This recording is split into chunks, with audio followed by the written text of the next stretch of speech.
너희 와도 하나도 안 반가우니까 이제 오지 마. 그게 무슨 말이야? 무슨 말인지는 네가 더 잘할 거 아니냐? 너는 뭐 엄마를 네 식모쯤으로 생각하냐? 무슨 말을 그렇게 해? 그런 거 아니야. 너희만 불편한 줄 알아? 나도 너희 오면 힘들고 불편해. 그래도 자식이니까 참은 거지. 그런데 너희는 그런 엄마를 부려먹을 생각밖엔 없지? 그건 남들도 다 그러고 살아. 나도 나중에 애들이 커서 오면 엄마처럼 하겠지. 나도 이제 너희 지긋지긋하다. 집에 와서도 밥 차리고 물 떠다 바치고 너희는 누워서 손가락 하나로 엄마 부려먹고 무슨 임금님이라도 되는 것 마냥 뭐든지 다 해줘야 해? 너희가 좀 와서 늙은 엄마 도와줄 생각은 못해? 엄마, 집에 거지가 와도 대접해서 보내라는 말이 있는데. 엄마는 자식을 이렇게 박대해도 돼? 내가 너희를 언제 박대해? 거봐라. 엄마가 여태 너희에게 해준 건 눈꽃만큼도 생각하지 않잖냐. 그리고 그래. 다 좋다 이거야. 밥? 힘들어도 차려줄 수 있어. 그런데 부모 벗겨 먹으려는 자식도 참아야 하는 거야? 아니, 벗겨 먹다니. 무슨 말을 그렇게 해? 됐다. 잔말 말고 이제 너희 집으로 돌아가. 오늘 이야기의 주인공은 올해 76세가 된 서덕희 씨입니다. 그리고 그녀의 둘째 아들 46세 김인창입니다. 서 씨가 아들 인창을 집에서 쫓아낸 데는 이유가 있습니다. 그동안 자식들이 오면 버선발로 나가곤 했는데 이제는 더 이상 자식들이 반갑지 않습니다. 늙은 몸뚱이 이끌고 물까지 대령해가며 반겼던 자식들이었지만 정작 그런 대접을 받은 자식들은 부모의 등골까지 빼먹으려 했죠.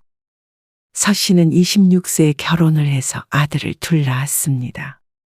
남편은 작은 마을에서 방앗간을 하는 평범한 남자였습니다. 찢어지게 가난한 것은 아니었지만 아들 둘을 키우기에 여유로운 것도 아니었습니다. 하지만 가방끈 짧은 부모와는 다른 삶을 살게 해주기 위해서 자식 둘을 가르치려고 뼈 빠지게 노력했습니다.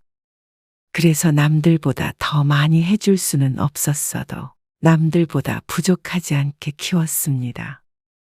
아들 둘은 서 씨에게는 세상 무엇과도 바꿀 수 없는 소중한 분신이었죠.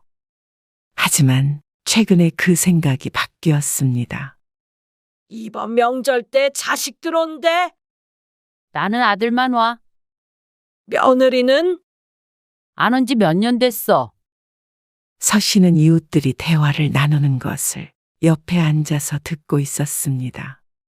아니 왜? 애들 주렁주렁 달고 며느리까지 오면 손님상 차려야 되잖아. 아들만 오면 반찬도 신경 덜 쓰고 간단하게 차례만 지내고 치워버리는 되는걸. 우리 며느리 입맛도 까다로워서 그거 비위 맞추고 상 차리고 청소하고 하려면 죽어나 정말? 며느리 때문에 이 나이까지 시집살이 하는 것 같다니까. 그걸 왜 다 네가 해? 며느리 시키면 되잖아. 뭐? 며느리를 시켜? 그랬다가는 아주 뒤집어진다. 맞벌이 한다고 얼마나 유세를 떠는지. 며느리는 다 옛날 말이야. 요즘엔 며느님이라고 해야 해. 그럼 아들 며느리 둘 다 손 하나 까딱 안 해? 그래. 설거지도 안 하는데 뭘. 아니 남이 집에 가도 주인이 밥 해주면 설거지라도 해주잖아. 근데 아주 상전이야 상전. 아주 당연하게 앉아만 있는다고. 언니는 딸들이 좀 도와주지 않아? 아이고 딸은 더해. 친정에서 누가 일을 해? 참 젊은 애들이 늙은 부모 못 부려먹어서 안달이야. 그래서 그냥 아들만 오라고 하잖아 이제. 그니까 진짜 편해. 근데 TV에 며느리들이 명절에 몸살나고 부부싸움하고 그런 거 보면 왜 우리 집만 이러나 싶다니까. 나만 이러고 사나? 언니는 어때? 대화 도중 서 씨에게 화살이 날아왔습니다. 잠자코 듣고 있던 서 씨가 한숨을 푹 쉬었습니다. 사실 할 말이 없어서 듣고만 있었던 것이 아니라 할 말이 너무 많아서 어디서부터 어떻게 말해야 할지 몰라서였죠. 서 씨는 아들이 둘이고 큰아들이 아이가 둘, 둘째 아들이 아이가 셋입니다. 거진 10명이 한 번에 왔다 가면 서 씨는 늘 몸살에 며칠 동안 알아누워야 했습니다. 1차적으로는 삼시세끼 챙기는 것, 청소하는 것, 이런 육체적인 노동이 서 씨를 힘들게 했고, 2차적으로는 각각 가정을 꾸린 형제들끼리 만나게 되면 늘 반갑기만 한 것이 아니기 때문에 그 사이에서 서 씨의 신경줄이 남아나질 않았습니다. 그러다 보니 서 씨도 명절엔 홀로 조용히 지내고 싶을 때도 있었죠. 하지만 1년에 몇 번 보지 못하는 자식들, 앞으로 몇 번이나 더 볼지 모르기 때문에 고생하더라도 반가운 마음만 가지고 맞이하려고 노력했습니다. 저희 왔어요. 어서 와. 형은 이번에 안 온대지? 여행 간대. 하여간 그게 다 돈지랄이야. 넌 형한테 명절 전날 저녁, 둘째 아들이 신발을 벗고 들어오며 서 씨에게 말했습니다. 서 씨의 말대로 첫째 아들은 올해부터는 명절에 오지 않고 해외여행을 가겠다고 선언했습니다. 작년 명절에 두 아들이 크게 싸운 뒤로 서 씨가 내린 특단의 조치였습니다. 큰아들이 추석에 오면 작은 아들이 설에, 큰아들이 설에 오면 작은 아들이 추석에 따로따로 보기로 했죠. 그렇다 보니 자식들 보는 횟수가 줄어들 수밖에 없었지만 마음은 차라리 편했습니다. 조용했던 집안은 작은 아들네만 들어왔는데도 시끌벅적해졌습니다. 애가 셋이나 되다 보니 북적북적했죠. 맛있는 거 뭐 좀 했어? 짐을 푼 아들이 부엌을 기웃대며 말했습니다. 그냥 잡채랑 이런 것 좀 했지. 얼른 차려줘. 계속 운전했더니 배고프네. 그러고선 거실로 나가 소파에 털썩 앉았습니다. 그리고 이번엔 며느리가 어린 막내를 안고 부엌에 들어왔습니다. 어머니, 이거 좀 싱거워요. 서 씨가 묻혀놓은 나물을 손으로 집어먹더니 며느리가 인상을 찡그렸습니다. 소금 좀 치셔야겠는데. 그러더니 다시 집어들어 막내 아들에게 먹였습니다. 그치? 할머니가 한 거 싱겁지? 아이고, 우린 방해하지 말고 나가 있자. 아직 말도 잘 못하는 아이를 붙들고 손으로 집어 이것 먹였다 저것 먹였다 하더니 며느리도 거실로 나갔습니다. 다들 앉아서 TV 보고 드러눕고 쉬고 있는 가운데 서 씨 혼자 분주했습니다. 인창아, 이거 상에다 좀 놔라. 애들 시켜. 이미 음식은 한참 전부터 준비해서 거의 준비가 된 상태였습니다. 거실에 펴놓은 상에 반찬을 좀 놓으라는 말에 아들은 손가락으로 귀만 후비고 있었습니다. 초등학생 아이들에게 시키라는 아들. 아이고, 알른이 죽지. 어머니, 제가 도와드려야 되는데 애기 때문에. 3살 된 막내는 혼자 놔둬도 잘 놀지만 며느리는 아이만 붙들고 있었습니다. 이웃이 했던 말이 떠올랐습니다. 서 씨도 똑같은 처지였죠. 물론 알른이 죽지 하고 모든 걸 다 해주는 부모의 탓이겠죠. 혼자 있을 땐 반찬 2-3가지에 간단하게 먹고 치워버리지만 여러 식구들이 있으니 반찬 하나 만드는데도 신경이 쓰였습니다. 우리 엄마 나이 들더니 미각이 예전만 못하네. 그치? 나도 아까 싱겁다고 말씀드렸어. 옛날에는 동네 아줌마들도 막 얻어가고 했는데. 앞으론 가짓수를 좀 줄이고 맛에 신경 쓰는 건 어때?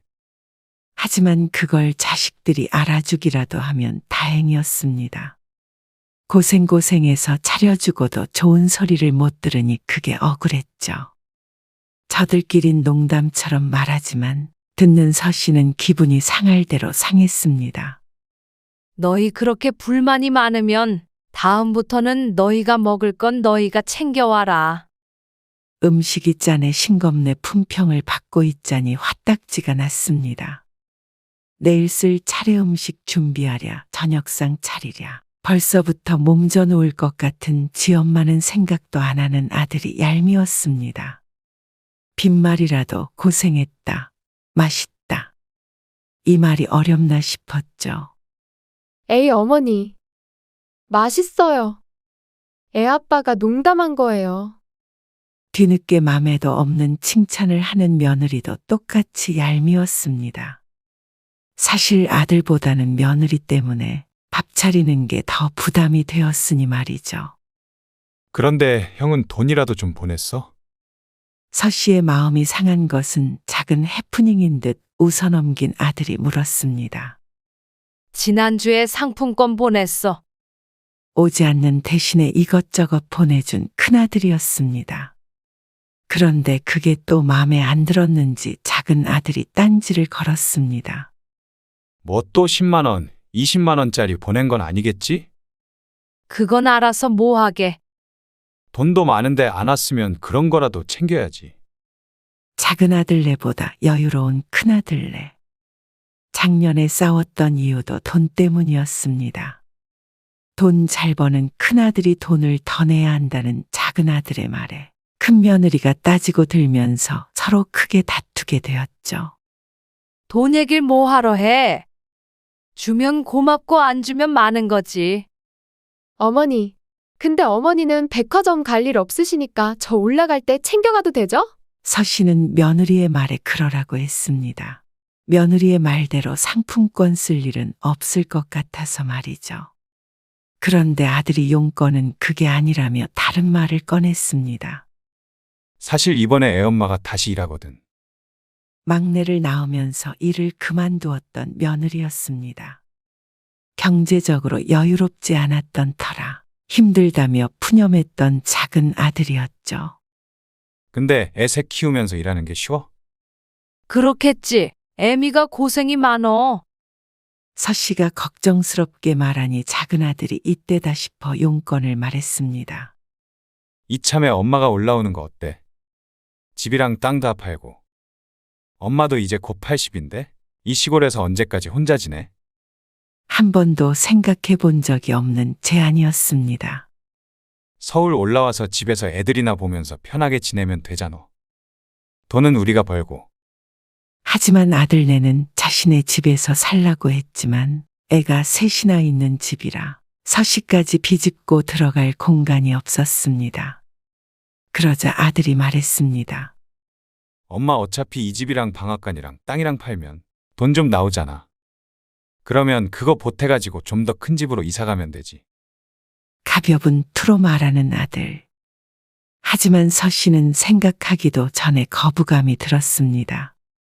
작지만 땅도 있고 집도 있기에 이걸로 노후를 보내야지 생각하고 있었는데 땡전 한 푼 없이 아들네에 들어가서 살고 싶지는 않았습니다. 손발 잘려서 아들한테 얹혀 살아야 된다고 생각하면 벌써부터 숨이 막혔습니다. 그리고 가끔 명절에 한 번씩 와도 그 뒷바라지 하느라 몸살이 나는데 아주 아들내서 상주하면서 그 수발을 들어야 한다고 생각하면 눈앞이 깜깜했죠.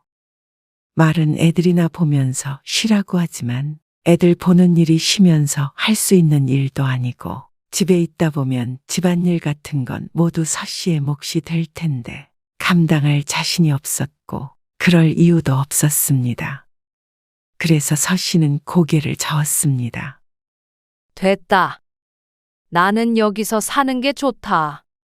너희는 나 데리고 살 필요 없어. 아니, 꼭 엄마만을 위해서 그런 게 아니라 애엄마 직장 다니면 우리도 힘드니까 좀 도와달라는 거지. 그럼 사람을 써야지. 아니, 직장 다니면서 사람 쓸 거면 직장은 왜 다녀?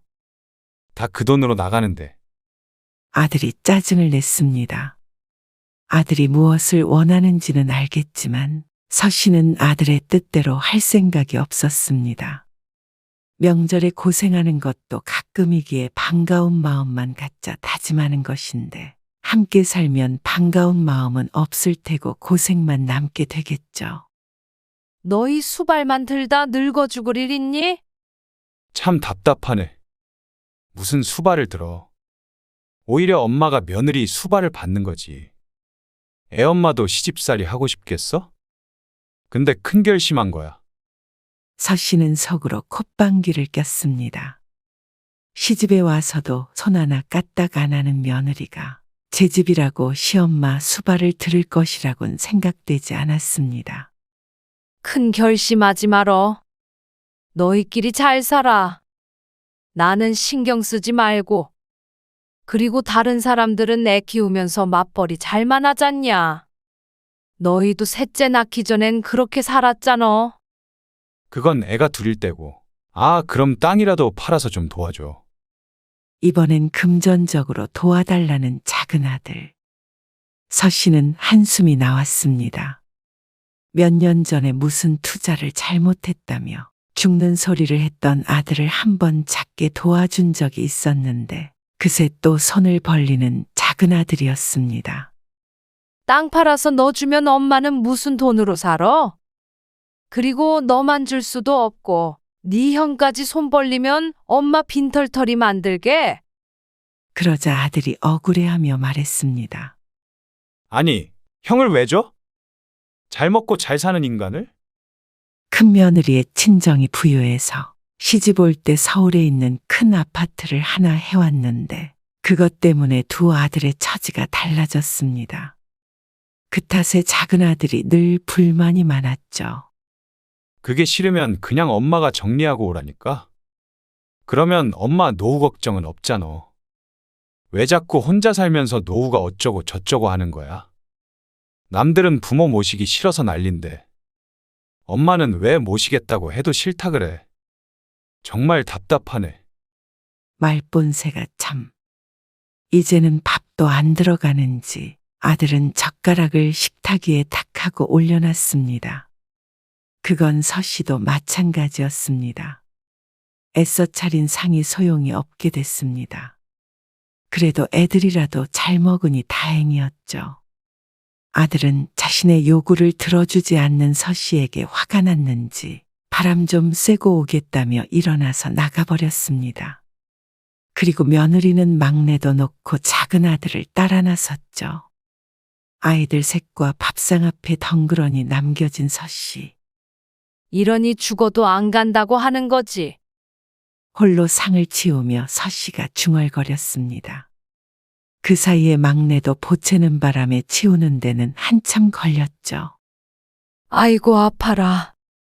설거지를 하던 서 씨가 오른쪽 손목을 부여잡고 인상을 찡그렸습니다. 접시란 접시는 전부 나와 있어서 설거지거리가 많았습니다. 한참을 걸려서 밥상을 치우니 그때쯤 아들과 며느리가 들어왔습니다. 마음을 좀 가라앉혔는지 서 씨에게 천천히 생각해 보라는 아들. 서 씨도 더 이상 말씨름하기 싫어 그저 알았다고 하고 말았습니다. 아들 며느리는 잘 준비를 마쳤고 이부자리가 깔려진 방으로 들어갔습니다. 그나마 작은 아들네만 왔기 때문에 서 씨도 자신의 방에서 잠을 청할 수 있었죠. 두 식구가 와 있었다면 서 씨는 아이들과 함께 거실에서 잠들어야 했으니까요.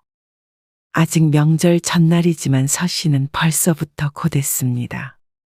오늘 오후에 전도 부치고 대부분 음식을 준비해 놓긴 했지만 당일에 해야 하는 음식들도 있었기 때문에 내일 새벽 일찍 일어나 했습니다. 베개에 머리를 뉘자마자 잠에 빠져들었습니다. 다음 날 서 씨는 또 홀로 분주했습니다. 아들과 며느리는 8시가 넘도록 꿈나라였습니다. 보통 아침 일찍 식기 부딪히는 소리가 나면 잠에서 깨는 법인데 옆에서 꽹과리를 쳐도 모를 것 같았습니다. 얘들은 이것도 제주라면 제주다. 차례상을 놓기 시작하자 며느리가 나왔습니다. 어머, 어머니. 이렇게 시간이 늦은 줄 몰랐어요. 벌써 다 차리셨어요? 그래. 인창이 좀 깨워라. 그러자 또 한참이 지나서 나온 아들. 백가죽을 벅벅 긁으며 나오는 꼴이 나무늘보가 형님하게 생겼습니다. 인창아, 이거 밤 좀 쳐라. 손목이 아파서 못하겠네. 다른 음식은 다 준비했지만 밤은 손목이 아파 그대로 둔 상태였습니다. 그런데 돌아오는 아들 대답이 기가 막혔습니다. 왼손으로 하면 안 돼. 뭐? 전에 보니까 왼손으로도 칼질하더만. 손목 때문에 가끔 왼손을 쓸 때가 있었는데 두부나 김치를 썰 때나 가능한 것이지 밤 껍질을 깔 수는 없었습니다. 서 씨가 황당해하며 묻자 아들이 한숨을 쉬며 일어났습니다. 농담이네요. 아, 귀찮아. 모처럼 쉬러 왔는데 일을 시켜. 어제 오후부터 시작해서 음식 준비를 지금까지 하고 있었던 서 씨에게 투덜댈 말은 아니었습니다. 고작 밤 하나 깎는 게 힘든지 참. 서 씨는 내가 키운 자식이지만 너무하다는 생각을 했죠. 이래서 서 씨는 명절이 달갑지 않았습니다. 가족들 얼굴 보는 건 좋지만 그에 따른 대가가 혹독했습니다. 차례가 끝나고 아침밥을 먹으니 또 설거짓거리가 산더미였습니다. 아이고, 난 저거는 못 치우겠다. 결국 서 씨는 백기를 들었습니다. 누가 하든 좀 해. 엄마는 손님한테 일을 시켜. 우리 가야 돼, 엄마. 이제 차 막혀. 그래도 어머니 혼자 이거 어떻게 다 치우셔? 싱크대에 옮겨놓기만이라도 하자. 참 어처구니가 없었습니다. 돈 달라 그럴 땐 가족이고 싫은 일 할 땐 손님이라는 아들. 됐다, 됐어. 그냥 얼른 가봐라. 알아서 할 테니까. 그릇을 옮기려던 며느리도 안심한 눈치였습니다. 서 씨는 아들 며느리에게 말했습니다. 이제부터는 명절 때는 이렇게 오지 말어. 다음부터는 나 혼자 차례 지낼 테니까. 엄마 혼자 차례를 어떻게 지내? 그동안 큰 도움이라도 줬던 것처럼 말하는 아들이 어이가 없었죠. 혼자 지내는 게 차라리 낫겠어. 음식도 조금씩만 해서 먹고 치워버리면 되니까. 그래도 명절인데. 언제부터 그렇게 명절을 챙겼다고. 정 오고 싶으면 그냥 밖에 식당에서 밥 먹고 말자. 내 나이 이제 곧 80인데 늙은 애미한테 너무하단 생각 안 드니? 하지만 아들은 되려 황당해했습니다. 무슨 말을 그렇게 해? 자식들 밥 차려주는 게 그렇게 질색할 일이야? 며느리도 자신 때문에 일어나 눈치를 봤습니다. 너무 힘드셨구나. 다음엔 저도 일손 좀 보탤게요. 할 줄 아는 건 많이 없어도. 남의 자식에게 조상님 차례상 차리라고 시키고 싶은 마음도 없었습니다. 며느리가 돕든 안 돕든 자식들이 한 번 왔다 가면 너무 고단했습니다. 몸도 마음도 말이죠. 그냥 됐다. 다음부터는 오지 말어. 볼일 있으면 차라리 내가 가마. 그러니까 아들은 또 자기 할 말만 했습니다. 그래. 그러니까 차라리 우리 집에 들어와서 살라니까. 그러면 이 고생 안 해도 되잖아. 고생시키는 게 바로 너다, 이놈아. 어째 뭐 하나 해달라 그러면 손님이 어쩌고, 일을 시킨다 어쩐다. 그냥 안 오는 게 맘 편하겠다. 아들과 며느리는 서운해했습니다. 며느리는 오지 말라 그러면 좋아한다지만 서 씨의 며느리는 며칠 동안 손에 물 한 방울 안 묻히고 해주는 밥 먹고 늦잠이나 자면 되기 때문에 꺼려할 이유가 없는 듯 했습니다. 엄마는 우리나 애들도 안 보고 싶어? 아니, 어떻게 안 보고 싶겠어. 당연히 보고 싶지. 그러니까 서로 좋은 모습만 보자 이거야. 밥 차리는 게 뭐가 힘들다고. 그렇게 대가족도 아닌데. 아들은 서 씨의 말을 이해하지 못했습니다. 잘 먹고 편히 쉬다 가는 입장에서는 서 씨의 노고를 알 리가 없었습니다. 다시 올게요. 그리고 합가하는 문제는 다음에 또 얘기하고요. 전화 드릴게요. 아들은 다음에 다시 와서 이야기하자며 올라갔습니다. 아들네 가족이 떠난 자리는 폭풍이 지나간 것과 같았습니다. 아이고, 이걸 다음 명절에 또 해. 큰아들네가 온다고 썩 다른 것은 아니었습니다. 남들은 며느리가 둘이라 서씨가 편히 명절을 보내는 줄 알지만 실상 명절이나 가족들이 모이는 것을 제일 무서워하는 건 서씨였습니다. 아들에게 말한 것처럼 자식들이 반갑긴 하지만 옛말처럼 가면 더 반가웠죠. 서씨는 또 이틀 내리 누워서 알아야 했습니다. 이 짓도 이제 더는 못하겠다. 서씨는 마음을 굳혔습니다. 이제는 더 이상 이 고생을 하고 싶지 않았죠. 그런데 불과 며칠 뒤에 둘째 아들이 다시 방문했습니다. 갑자기 무슨 일이야? 올라간 지 얼마나 됐다고 또 다시 내려온 아들에 의아했습니다. 무슨 일이긴. 지난번에 하던 얘기 마저 하자고 했잖아. 서씨는 끝난 이야기라고 생각했지만 아들은 아니었나 봅니다. 그건 그냥 엄마는 여기서 살고 싶다고 했잖냐? 혹시 형 때문에 그래? 형도 아무 말 못하겠지. 내가 엄마 모신다고 그러면 그런 말이 아니잖냐? 굳이 뭐 하러 그래? 너희 힘들면 내가 가끔 가서 애도 봐주고 하마. 그 정도 가지고 안 되겠니? 엄마는 그렇게 자식이 불편해? 그럼 너는 안 불편해? 당연하지. 넌 그래도 애미랑 애들은 안 불편하겠어? 뭐가 불편해? 가족인데. 서씨는 한숨을 쉬었습니다. 엄마는 불편하기도 하고 거기까지 가서 너희들 뒷바라지 하기 힘들어. 내 몸뚱이 하나 건사하는 것도 힘든 나이야. 애미도 하기 힘든 걸 늙은 엄마한테 시키려고 그래. 애 엄마는 돈 벌잖아. 엄마는 집에서 살림만 하면 되는데 뭐가 힘들어? 설마 엄마 돈 보태서 큰 집으로 이사 가려 했다고 그래? 너 말 참 이쁘게 한다. 지금도 이러는데 같이 살면 서로 맘 상할 일밖에 더 있어? 죽을 때까지 부모 자식 사이가 좋으려면 떨어져 살아야 한다 그랬어. 그건 남들 얘기고. 도저히 말이 통하지 않았습니다. 아무튼 엄마 생각은 변함없으니까 오늘은 이만 자고 내일 올라가 봐. 서씨는 대화를 차단하고 안방으로 들어와 버렸죠. 더 이상 입씨름을 해봤자 감정만 소모할 것 같았습니다. 명절 끝나고 모처럼 평화롭게 쉬나 했더니 아직도 끝이 안 났나 싶어 심란했습니다. 그런데 그날 새벽 자다가 잠이 깬 서씨가 거실로 나갔습니다. 거실 창이 열려 있길래 닫으려다 그 옆에 있던 작은 방문이 열려 있는 걸 보았습니다.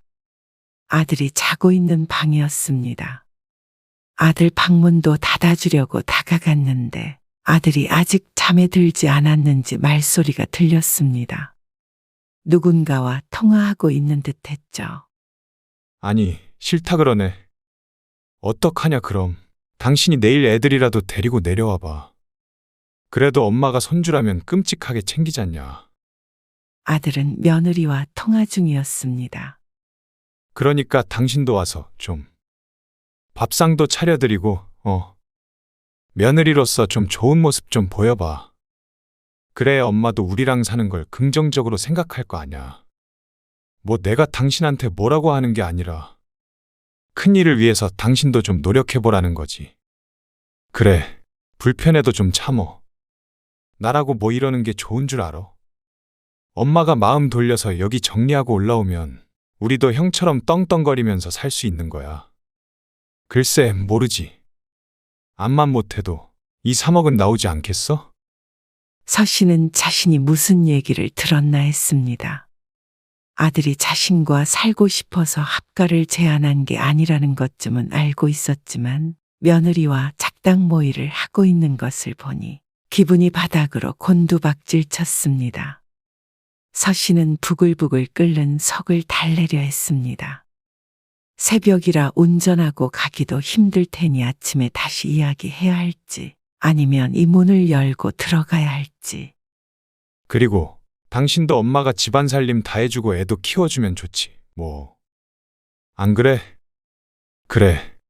정 그러면 그냥 편하게 집에 일해주는 사람 있다고 생각해. 알았지? 그니까 내일 애들 데리고 내려와. 그래. 끊어. 그 말을 듣고 서 씨는 참을 수 없었습니다. 아니, 내일 오지 말라 그래라? 엄마, 아들이 깜짝 놀라 몸을 일으켰습니다. 앉았어? 그래. 너희 와도 하나도 안 반가우니까 오지 말라 그러라고. 그게 무슨 말이야? 무슨 말인지는 네가 더 잘할 거 아니냐? 너는 뭐 엄마를 네 식모쯤으로 생각하냐? 무슨 말을 그렇게 해? 그런 거 아니야. 너희만 불편한 줄 알아. 나도 너희 오면 힘들고 불편해. 그래도 자식이니까 참은 거지. 그런데 너희는 그런 엄마를 부려먹을 생각밖에 없지? 그건 남들도 다 그러고 살아. 나도 나중에 애들이 커서 오면 엄마처럼 하겠지. 서 씨도 자식밖에 모르고 살았지만 부모는 안중에도 없는 자식 때문에 속이 탔습니다. 나도 이제 너희 지긋지긋하다. 집에 와서도 누워서 손가락 하나로 엄마 부려먹고 무슨 임금님이라도 되는 것 마냥 뭐든지 다 해줘야 해. 너희가 좀 와서 늙은 엄마 도와줄 생각은 못해? 엄마, 집에 거지가 와도 대접해서 보내라는 말이 있는데. 엄마는 자식을 이렇게 박대해도 되는 거예요? 내가 너희를 언제 박대해? 거봐라. 엄마가 여태 너희에게 해준 건 눈꽃만큼도 생각하지 않잖냐? 그리고 그래, 다 좋다 이거야. 밥? 힘들어도 차려줄 수 있어. 그런데 부모 벗겨 먹으려는 자식도 참아야 하는 거야? 아니, 벗겨 먹는다니. 무슨 말을 그렇게 해? 그러면 다시는 집이랑 땅 얘기 안 하는 거지? 아들은 대답하지 못했습니다. 그러자 아들도 화를 냈습니다. 알겠네. 결국 그거잖아.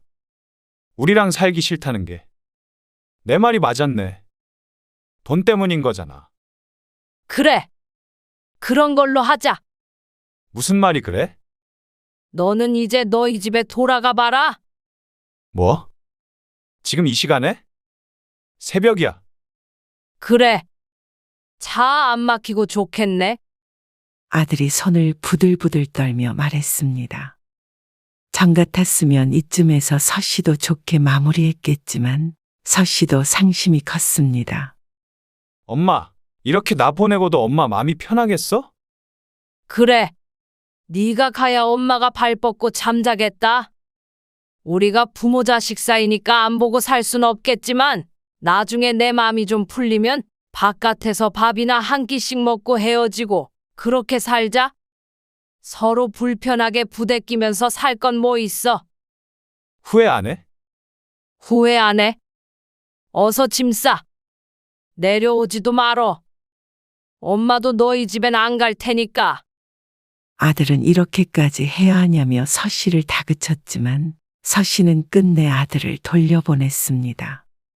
이제는 자식들 온다고 며칠 전부터 청소하고 장보고 요리하고 그러지 않아도 된다는 생각에 후련하기도 했지만 사랑하는 자식에게 보지 말자고 말해야 했던 현실에 가슴이 미어졌습니다.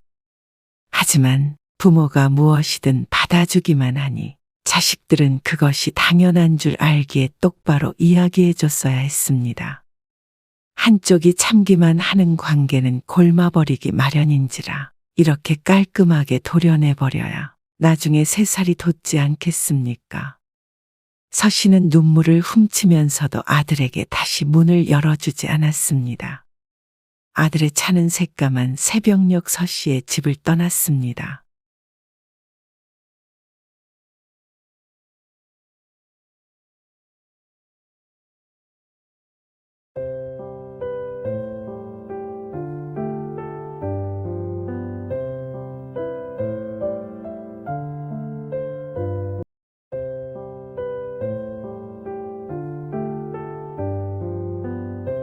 어버이날이 대수야?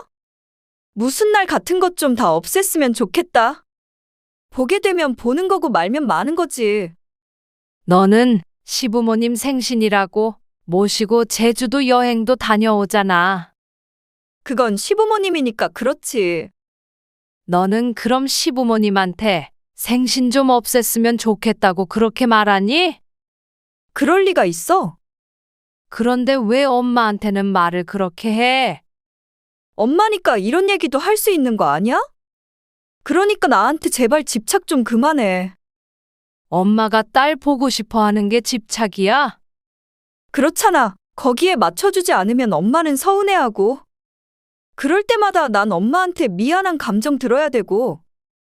숨 막힌다고?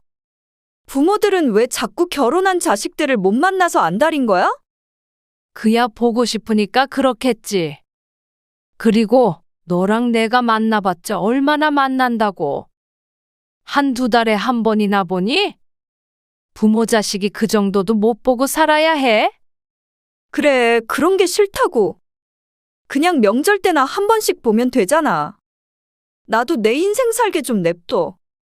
그러면 너 반찬에다 주고, 청소해주고, 그럴 때는 나 왜 부르니? 그건 내가 너 보고 싶을 때는 못 보는 거고, 네가 날 필요로 하면 달려가야 해? 싫으면 하지 마, 이제. 오늘 이야기의 주인공은 70세 이명길 씨입니다. 70세가 되니 인생에 많은 변화가 왔습니다. 나이 때문이 아니라 자식 때문이었죠. 키울 때도 자식 눈치 보며 살았는데 그 자식이 결혼을 하니 상전이 따로 없었습니다. 그게 아니면 부모가 아니라 직장 상사 비위 맞추는 부하 직원이라도 된 듯 했죠. 이제 이 씨는 그 일에 사표를 집어던졌습니다. 이 씨의 딸은 38세 강하선입니다. 외동딸입니다. 결혼한 지 5년이 지나서 겨우 가진 귀한 딸이었습니다. 그래서 애지중지 키웠고 이 씨의 남편 또한 마찬가지였죠.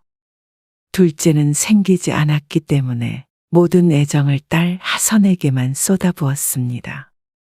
딸은 좋은 대학의 영문학과를 졸업해서 번역가로 일을 하다가 32살에 결혼을 했습니다. 그리고 딸이 결혼한 지는 벌써 6년이 됐지만 아이는 생기지 않았습니다. 아니, 갖지 않을 계획이라고 했죠. 이 씨는 그렇게 간절히 원했던 아이였지만 딸은 원하지 않았습니다. 요즘 아이를 안 갖는 젊은 부부가 많다고 했는데 그게 이 씨의 딸이 될 줄은 몰랐습니다. 하지만 이 씨가 딸 키우면서 고생한 것을 생각하면 그 고생을 딸에게도 하라고 강요할 수는 없었죠. 하지만 그래서였는지 이 씨는 부모가 되고선 부모님을 많이 이해하게 됐지만 딸에게 부모란 그저 귀찮은 존재였을 뿐이었습니다. 아니면 10년 전 딸이 결혼하기 전에 떠나보내게 된 남편의 빈자리 때문에 이 씨가 너무 딸에게 기대어 살았나 싶기도 했습니다. 어느 날 이 씨는 딸에게 메시지를 보냈습니다. 하선아, 이틀 뒤에 너희 임원에서 김장하거든. 너도 필요하지? 이 씨는 음식 솜씨가 무척 좋았던 여동생과 함께 매년 김장을 했습니다. 그리고 이 씨의 딸 하선도 매년 얻어먹었죠. 여동생 네 식구들도 있기 때문에 김장을 하는 양이 상당했지만 사 먹는 김치와 비교할 수 없기 때문에 고생스러워도 이맘때쯤이면 이 씨는 항상 여동생네 집에 갔습니다.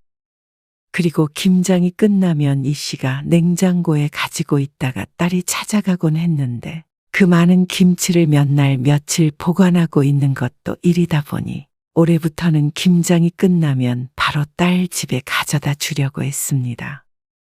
그래서 딸에게도 메시지를 보낸 참이었지만 답장은 없었습니다.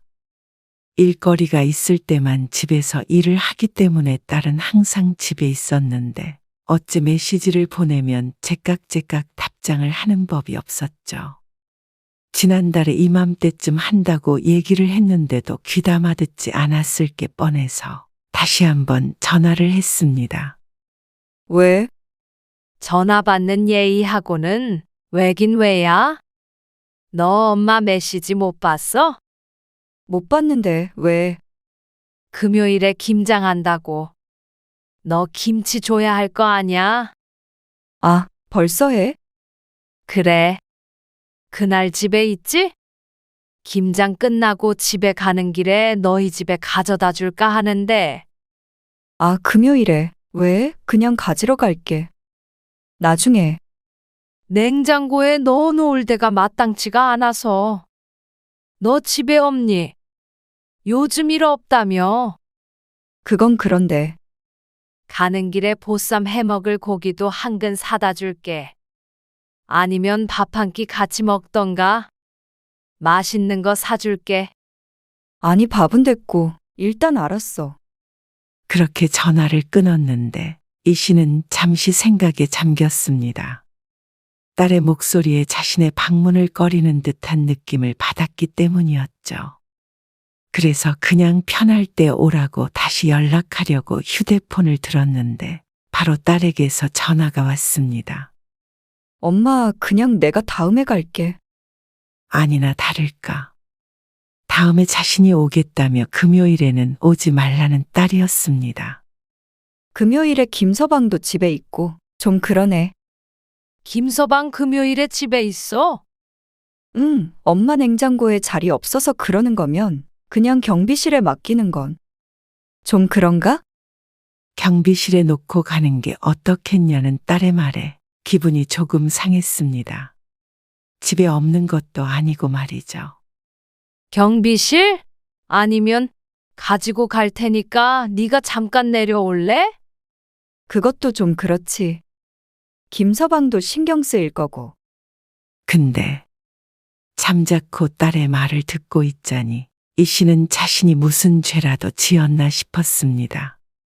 사위가 있으면 딸내는 갈 수 없는 곳인가 싶기도 했죠. 김서방 있으면 안 돼? 같이 맛있는 거 사주면 되지. 아니야. 다음에. 이틀 뒤면 너무 갑작스러워.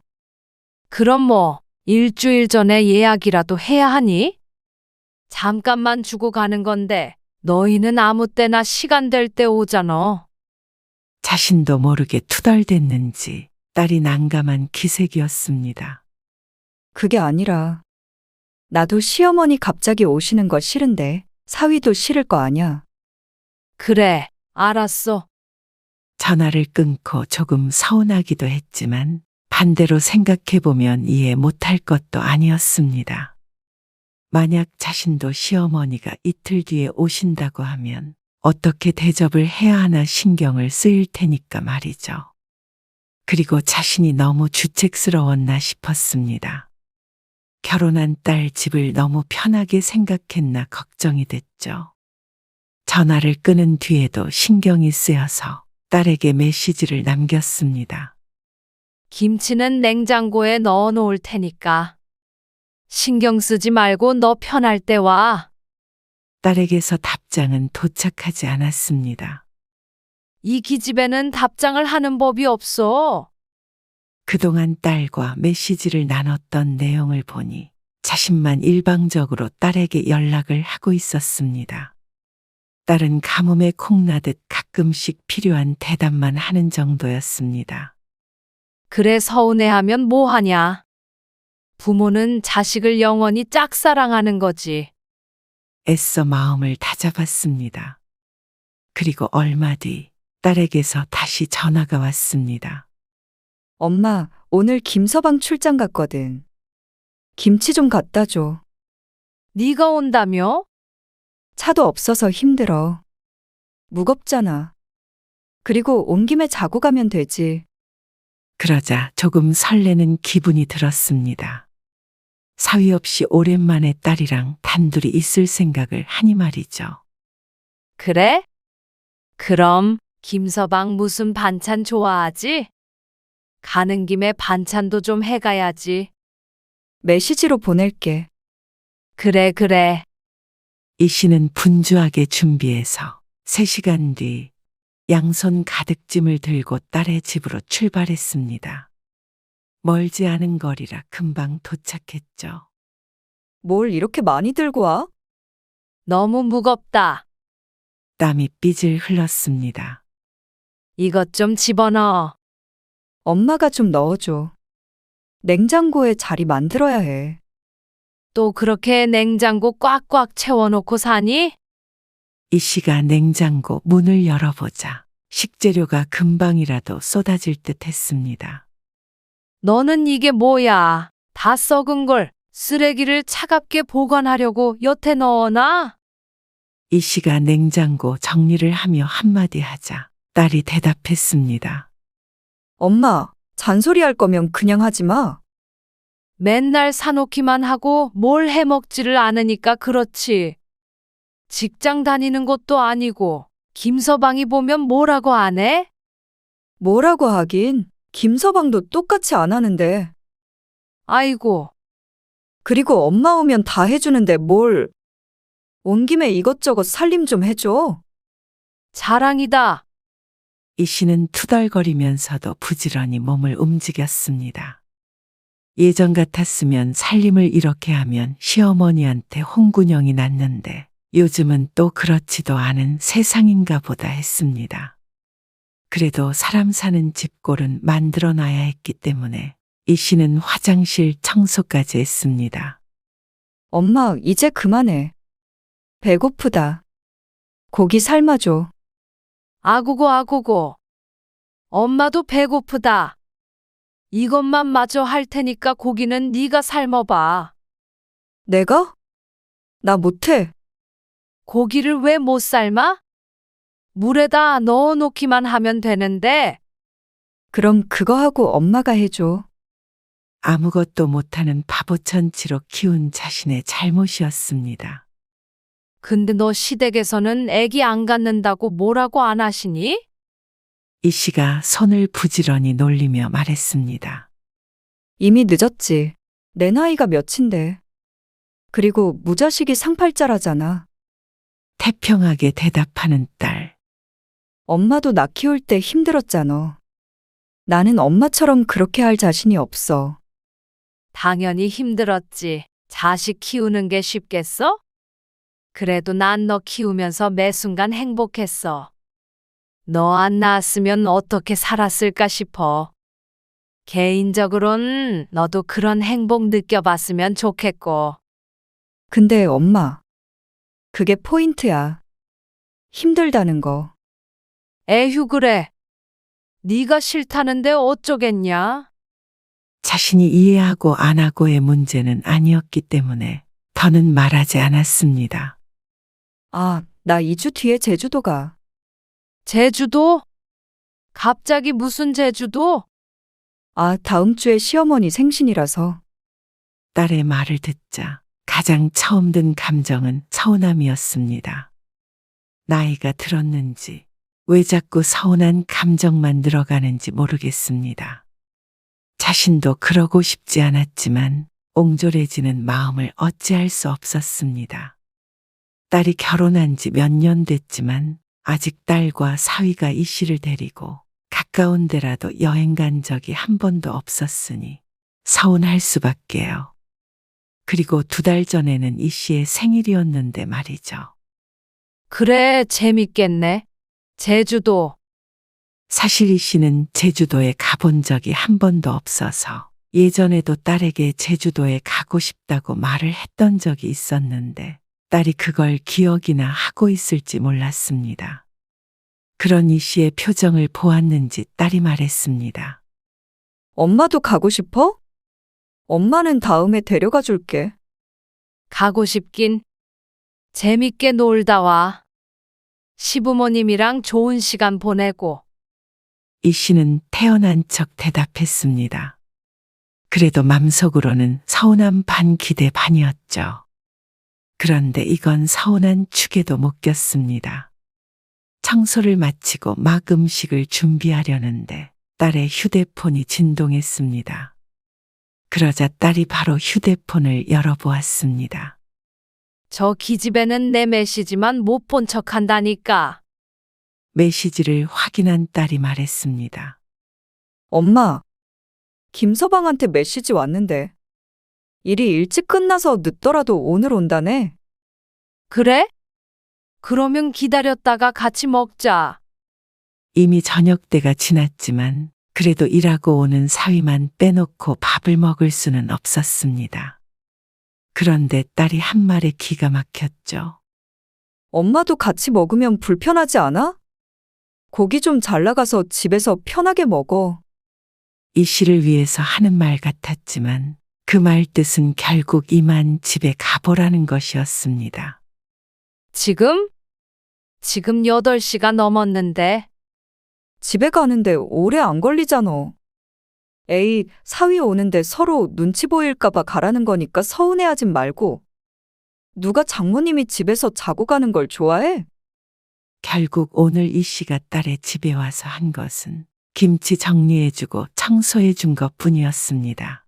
이 시간까지 밥도 못 먹고요. 지난번부터 딸이 너무한다 싶었습니다. 사위와 장모는 같이 있으면 안 되는 것인지 어이가 없었죠. 너희는 시어머니 오셔도 너 있을 땐 집에 가시라 그러니? 엄마랑 다르지. 참, 너는 사위가 장모 오는 거 싫을 수도 있다고 남편 마음은 그렇게 잘 헤아릴 줄 아는 애가 네 엄마 마음은 생각 안 하나 보다. 결국 한마디 하고 말았습니다.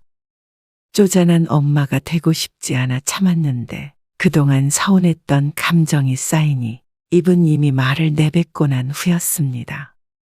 딸도 표정이 안 좋아졌습니다. 그게 아니라 김서방 오면 내가 둘을 눈치 봐야 되니까 불편하고 싫어서 그래. 엄만데 그것도 이해 못 해줘? 마법과 같은 말이었습니다. 엄만데 그것도 이해 못하냐. 딸에게 수도 없이 들어왔던 말이었습니다. 이 씨는 그 말을 들으면 맥이 탁 풀렸습니다. 그래, 내가 엄마니까 참자. 이러고 말게 되었죠. 이번에도 다르지 않았습니다. 결국 알겠다고, 이해한다고 말하고 혼자서 집으로 돌아왔죠. 집으로 돌아오는 길에도 딸에게 그런 말을 했던 게 신경이 쓰여서 메시지를 보냈지만 여전히 답장은 없었습니다. 그래도 서로 꽁한 마음이 남았는지 그 뒤로는 한참을 연락하지 않았습니다. 아니, 이 씨가 먼저 연락하지 않으니 굳이 딸이 이 씨에게도 하지 않은 것이었죠. 하지만 얼마 뒤에 어버이날이 되었을 때였습니다. 당일 아침에 전화가 오려나 하고 기다렸지만 연락은 없었습니다. 대신 오전 10쯤에 이 씨의 계좌로 10만 원이 들어왔죠. 딸이었습니다. 말없이 송금한 10만 원은 어버이날 선물인 듯 했습니다. 그래도 돈을 보냈으니 보냈다고 연락을 하겠지 하고 기다렸지만 전화는 울리지 않았습니다. 받은 사람이 잘 받았다고 전화하는 건가? 근데 보통은 어버이날엔 자식이 전화를 하지 않나? 혼자 중얼거린 이 씨가 이내 휴대폰을 집어들었습니다. 돈을 받은 지 이미 몇 시간이 지난 때였습니다. 하선아, 아침에 보낸 돈 받았어. 그래? 알았어. 오랜만에 딸과 통화를 하는 이 씨. 어버이날 선물이지? 응.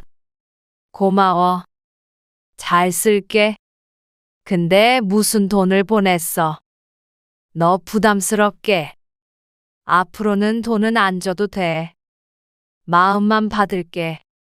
다음에는 그냥 다 같이 밥 한 끼 먹자. 엄마는 그게 더 좋아. 이 씨의 솔직한 심정이었습니다. 용돈보다도 딸의 얼굴을 한 번이라도 더 보는 게 좋았죠. 하지만 딸은 이 씨와 생각이 달랐습니다. 엄마, 나는 밥 한 끼 먹자는 게 더 부담스러워. 무슨 날마다 의무감으로 꼭 만나야 하는 게 부담스럽다고. 딸의 정색에 이 씨는 당황했습니다. 지난번에 꽁에 있던 것이 아직 안 풀렸나 했습니다. 무슨 날 같은 것 좀 다 없앴으면 좋겠다. 보게 되면 보는 거고 말면 마는 거지.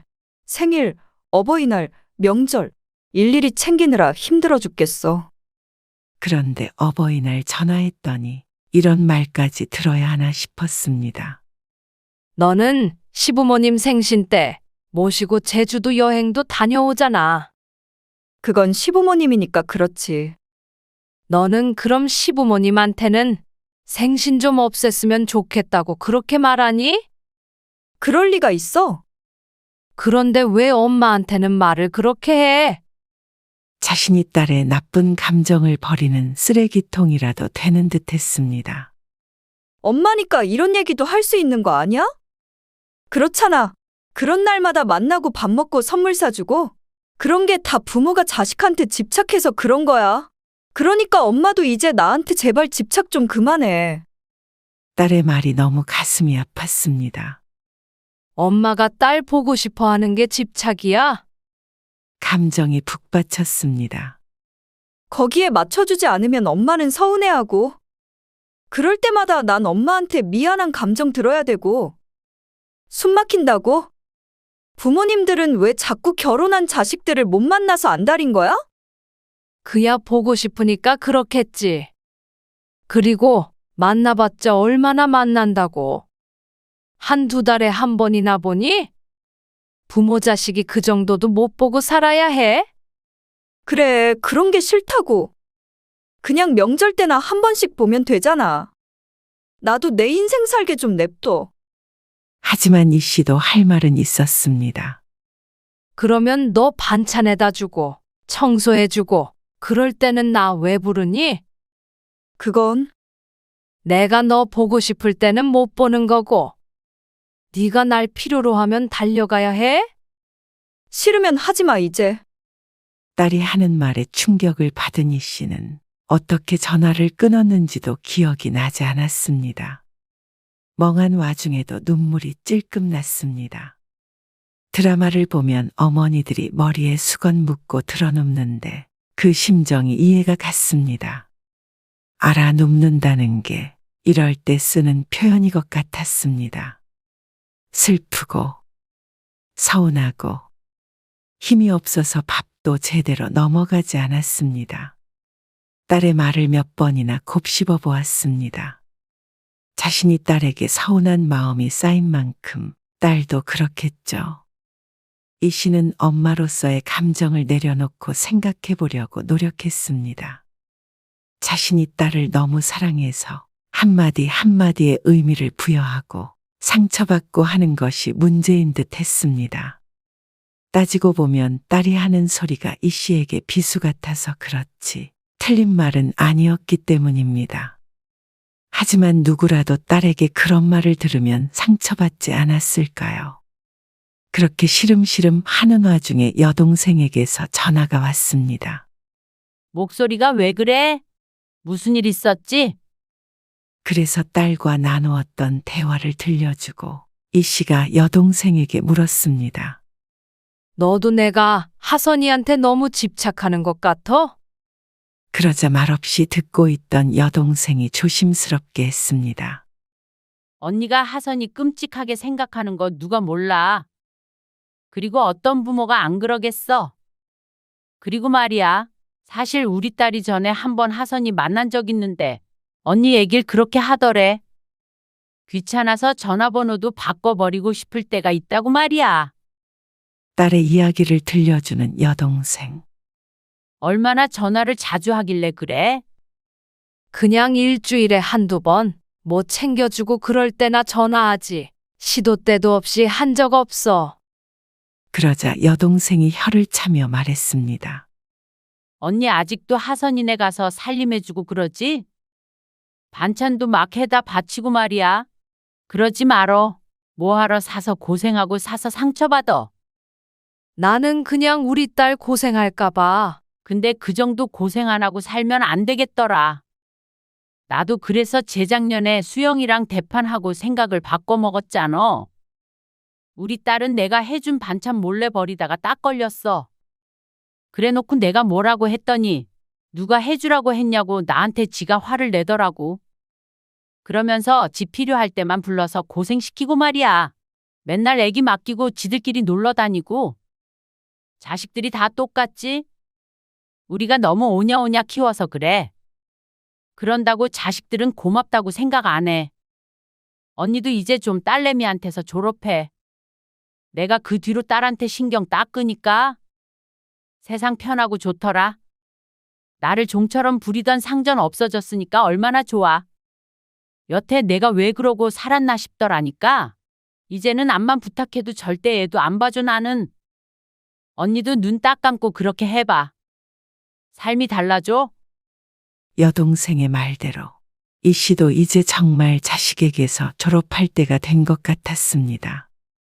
그리고 자신의 딸이 친척에게 엄마의 험담 아닌 험담을 했다는 것도 너무 충격적이었습니다.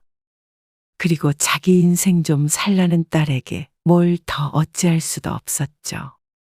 너무 오랫동안 자식만 바라보고 살아왔기 때문에 그게 당연한 줄 알았습니다. 받는 딸도 그게 당연했고요. 하지만 이제 이 씨도 딸에게 그런 말을 듣느니 이미 자식이 내 품을 떠났다는 것을 인정해야 했습니다. 그래서 그날 이후로 이 씨는 마음을 추스렸습니다. 딸의 말도 여동생의 말도 틀린 게 하나도 없었죠. 내가 사랑을 주어놓고는 되돌아오지 않는다고 서운해하는 게 얼마나 소모적인 일이었나 깨닫게 되었습니다. 이 씨도 이제 딸에게 연락하지 않았습니다. 연을 끄는 것은 아니고 딸이 무엇을 하는지, 별일은 없는지, 필요한 건 없는지, 쓸데없는 걱정을 하지 않고 살아가기로 한 것이죠. 딸도 이 씨와 전화를 그렇게 끊어놓고는 선뜻 연락하기 쉽지 않았는지 전화가 없었습니다. 아니, 그전이라고 이 씨에게 먼저 연락하는 딸도 아니긴 했죠. 그렇게 한 달이 다 되어가자 딸이 먼저 연락을 해왔습니다. 엄마, 지난번에 우리끼리 여행 가서 서운하다고 했잖아. 다음 달 말일쯤에 같이 태안이라도 갈래? 예전 같았으면 좋다고 따라갔을 테지만 이 씨는 가지 않겠다고 대답을 했습니다. 그러자 딸이 거절당할 줄 몰랐다는 듯이 놀라며 말했습니다. 안 간다고. 그래. 나 그때 네 이모랑 제주도 가기로 했어. 이모랑 제주도에 간다고? 이 씨의 말을 앵무새처럼 따라하는 딸이었습니다. 하지만 지어낸 말이 아니라 진짜였습니다. 이 씨가 그동안 만날 사람이 없어서 안 만나던 것이 아니었습니다. 그래서 여동생이 다녀간 뒤로는 모임에도 나가고 친구도 만나면서 좀 더 자기 자신에게 집중하는 시간을 갖고 있는 중이었습니다. 엄마랑 이모랑 둘만? 그래, 이모도 한 번밖에 안 가봤대. 사실 딸이랑 가고 싶었던 곳이지만 이제는 적당히 멀어지고 서로 어려워지는 단계가 필요한 것 같았습니다. 그래서 여행 가서 여동생과 맛있는 것도 먹고 딸 생각을 덜어버리고자 했습니다. 그리고 실제로 다음 달 말에 이 씨는 제주도로 여행을 갔습니다. 맛있는 식당에 가서도 예전 같았으면 우리 딸이 좋아할 텐데 이런 생각에 음식에 집중도 못했겠지만 이제는 의식적으로 딸 생각을 하지 않으려고 했습니다. 그래서 생각보다 무척 좋은 시간을 보냈습니다. 나이 들어 여행 다니고 취미생활 하면서 시간 보내는 사람들이 이해가 갔죠. 그리고 여행에서 돌아와서도 딸에게 먼저 연락하지 않았습니다. 딸이 먼저 연락을 준다면 답장을 하는 정도였죠. 그러니 씨를 딸은 자꾸 이상하다고 했습니다. 진짜 안 올 거야? 그래. 너 혼자 해. 엄마는 집에서 TV나 볼래. 드라마 재밌는 거 한단 말이야. 김서방 출장 갔을 때 와서 맛있는 것도 해 먹으면 되잖아. 됐어. 가봤자 몇 시간 동안 청소만 시킬 거잖아. 이 씨는 거절했습니다. 딸이 고생하는 게 싫어서 이것저것 살림에 손을 보탰더니 이제는 그걸 당연하게 생각하는 딸이었습니다. 딸은 자신이 딸에게 집착한다고 했지만 오히려 자신을 필요로 하는 것은 딸인 듯 했습니다. 결혼을 했는데도 엄마의 보살핌이 필요한 듯 했죠. 누가 시집 가서 엄마한테 청소를 시켜? 그건 네가 알아서 해야지. 딸은 얼떨떨한 것 같았습니다. 이 씨가 화가 났나 계속 물어보기도 했죠. 하지만 이 씨는 화가 나서 거절한 것이 아니었습니다. 자식에게서 멀어지는 연습 중이었죠. 그렇게 딸이 없는 일상을 보내니 자연스럽게 딸에게 연락하는 일도 줄었습니다. 반찬 뭐 해다 줄까? 김치 가져다 줄까? 뭐 해줄까? 이런 연락을 먼저 할 일이 없었으니까 말이죠. 그런데 놀라운 일이 생겼습니다. 이 씨가 연락하지 않으니 이제는 딸이 먼저 연락하는 일이 많아졌습니다.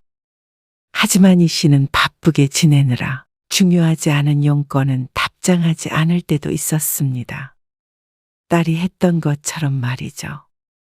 그러자 어느 날 딸에게서 전화가 왔습니다. 엄마! 왜 이렇게 답장을 안 하는 거야? 아, 연락했니? 몰랐어. 한번 연락하면 답답해 죽겠어. 이 씨는 속으로 피식 웃을 수밖에 없었습니다. 자신이 늘 딸에게 했던 말을 들으니 감회가 새로웠죠. 아이고, 죽을 일도 많다. 너는 왜 자꾸 연락해? 안 바쁘니? 그러자 딸이 말했습니다. 진짜 이상하다, 엄마. 뭐가 이상해? 엄마 바빠. 용건만 말해. 나 묵은지 좀 달라고. 작년 거 조금만 갖다 줄 수 있어? 아님 오늘 엄마 집 근처에 볼 일 있는데 그때 잠깐 들렀다 갈게. 오늘? 이렇게 갑자기? 엄마 지금 집 아니야? 아니, 집이긴 한데. 이따가 집에 손님 와. 무슨 손님? 엄마 모임하는 거. 오늘 우리 집에서 보기로 했거든. 그러자 또 딸이 떨떠름하게 대답했습니다. 그럼 잠깐 들어가서 가지고 올게. 오늘 김서방이 김치찜 해달라 그러는데 묵은지가 뚝 떨어졌네. 그건 좀 그렇고. 그럼 못 줘? 아니면 경비실에 맡겨 놓을 테니까 가지고 갈래? 뭐? 경비실? 너무한 거 아니야? 좀 그런가? 그럼 내일 와. 딸이 씩씩거렸습니다. 오늘 필요하다니까 왜 내일 가져가라는지 이해를 못하는 듯 했습니다. 그리고 다음 날 딸이 김치를 가지러 이 씨네 집에 오자마자 따졌습니다. 엄마, 요즘에 정말 왜 그러는 거야? 나한테 복수하는 거야? 뜬금없는 딸의 말에 이 씨가 의아한 듯 말했습니다. 그게 무슨 말이야, 다짜고짜? 아니, 그렇잖아. 여행도 안 간다 그러고, 연락은 잘 되지도 않고, 무슨 김치를 경비실에서 찾아가라고 그러지 않나. 나한테 보란 듯이 그러는 거 아니냐고 지금. 아, 그거 말이야? 그게 무슨 복수야? 입장을 바꿔서 생각해봤더니 네가 이해가 가서 그랬지. 너도 혹시 서운해서 그러는 거면 입장을 바꿔서 생각해봐. 그때의 엄마 마음도 좀 헤아려 보고. 그러면 서로를 이해할 수 있겠지. 거봐. 그 말이 그 말이잖아. 너도 똑같이 당해봐라 이거 아냐? 그런 건 아니었는데 만약 네가 그렇게 생각한다면 네가 똑같이 당할 짓이라도 했나 보지. 그게 아니라 근데 엄마는 네가 했던 말도 이제 다 이해했어. 원망 안 하고 이제 서운하지도 않아. 생각해보면 틀린 말도 아니더라고. 그냥 각자 입장이 있었던 거지. 네가 틀렸다고 생각했으면 나도 이렇게 안 하고 그냥 너 안 보고 말았겠지. 그럼 왜 그러는 건데? 그래서 적당한 거리를 유지하려는 거야. 그동안 내가 너무 너한테 가까웠던 것 같아. 엄마가 이러니까 너무 낯설다. 너는 좋지 않아? 엄마가 이제 귀찮게 안 하니까. 그래도 부모 자식 간에 이건 아니지. 남 같잖아. 그렇다더라. 자식이 결혼하면 먼 친척이나 이웃, 아니면 대면대면한 친구 정도로 생각하는 게 좋대.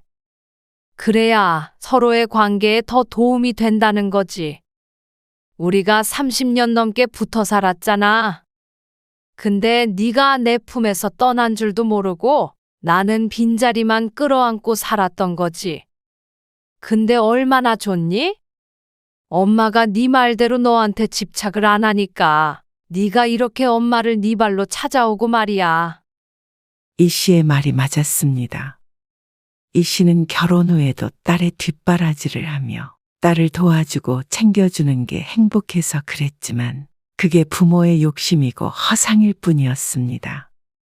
부모가 거리를 두니 오히려 자식이 거리를 좁히는 것을 보니 신기했습니다.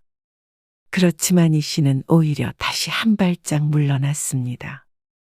이제는 이 씨도 이 정도 거리가 좋았습니다. 헛헛했던 마음도 순간일 뿐입니다. 서로 지나치게 다가가지 않고 지나치게 멀어지지 않으니 평화가 찾아왔습니다. 부모는 자식만 바라보며 무조건적으로 희생하고 그러면서 은연중에 보상을 바라고 이제는 그럴 일이 없으니 서운해질 일이 없었고 자식도 부모에게서 완전히 자립하고 또 어느 정도는 부모를 떠올리고 궁금해하게 되니 말이죠.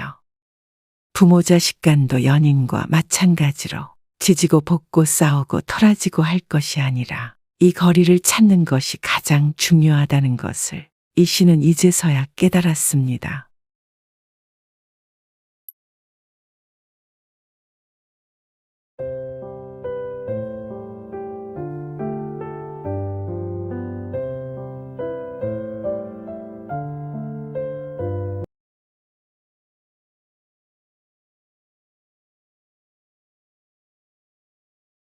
너희도 내가 너희 집에서 자고 가는 거 너무 불편하지 않냐? 나도 그래. 그러니까 어서 올라가 봐. 어머니, 그때는 제가. 아니, 더 말 보탤 것 없어. 나는 다른 것도 아니고 아파서 갔는데도 아들 내서 하룻밤 자는 것도 그렇게 눈치를 봐야 하는데 하물며 너희는 놀러 왔잖냐? 너희도 이제 이 집에 오려면 내 눈치 보며 드나들어. 너희 자고 가는 거 이제 나도 싫어. 엄마, 그건 애엄마 입장도 좀 생각해줘요. 엄마도 할머니 오시면 불편해했잖아요. 불편하면 그래도 되는 거니? 세상에 안 불편한 사이가 어딨어. 부모 자식 간에도 불편하기도 하고 그렇지만 남도 아니고 가족이니까 서로 양보하고 감수하고 그렇게 지내는 거 아니야? 그런데 너희는 그렇지 않은 것 같으니까 내가 맞추겠다는 거잖아? 어차피 너희 지금 자고 가봤자 나는 또 부엌에서 쪼그려 자야 하잖아. 왜 너희는 안방 차지하고 맘대로 자고 가도 되는데 나는 1년에 2번 자고 가는 것도 없는 사람처럼 숨도 못 쉬고 눈치 봐야 하니? 이야기 속 주인공인 75세 신복선 씨는 더 이상 참을 수 없었습니다. 이대로 아들 며느리와 만나지 않는 한이 있더라도 할 말은 해야 했습니다. 그동안 서운한 일이 있어도 참고 살았더니 부모는 언제든 참아야 한다고 생각하는 것 같았습니다. 신 씨는 너무나도 이기적인 자식들에게 질려버렸습니다.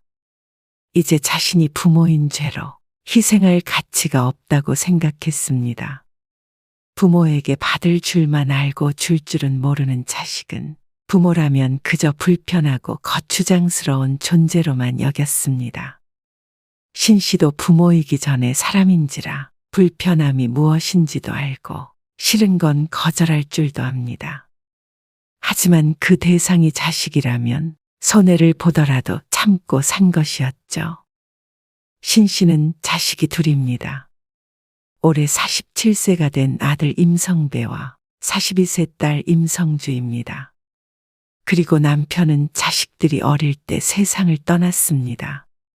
아이들을 홀로 키우는 일은 남편과 함께일 때보다 2배는 더 고됐고 2배는 더 치열했죠. 그래서 아들, 딸 결혼할 때는 눈물을 한 바가지씩 흘릴 만큼 남다른 감정이었습니다. 시집 장가 보내는 슬픔, 기쁨도 있었고 걸어온 삶을 되돌아보니 스스로가 대견하기도 했죠.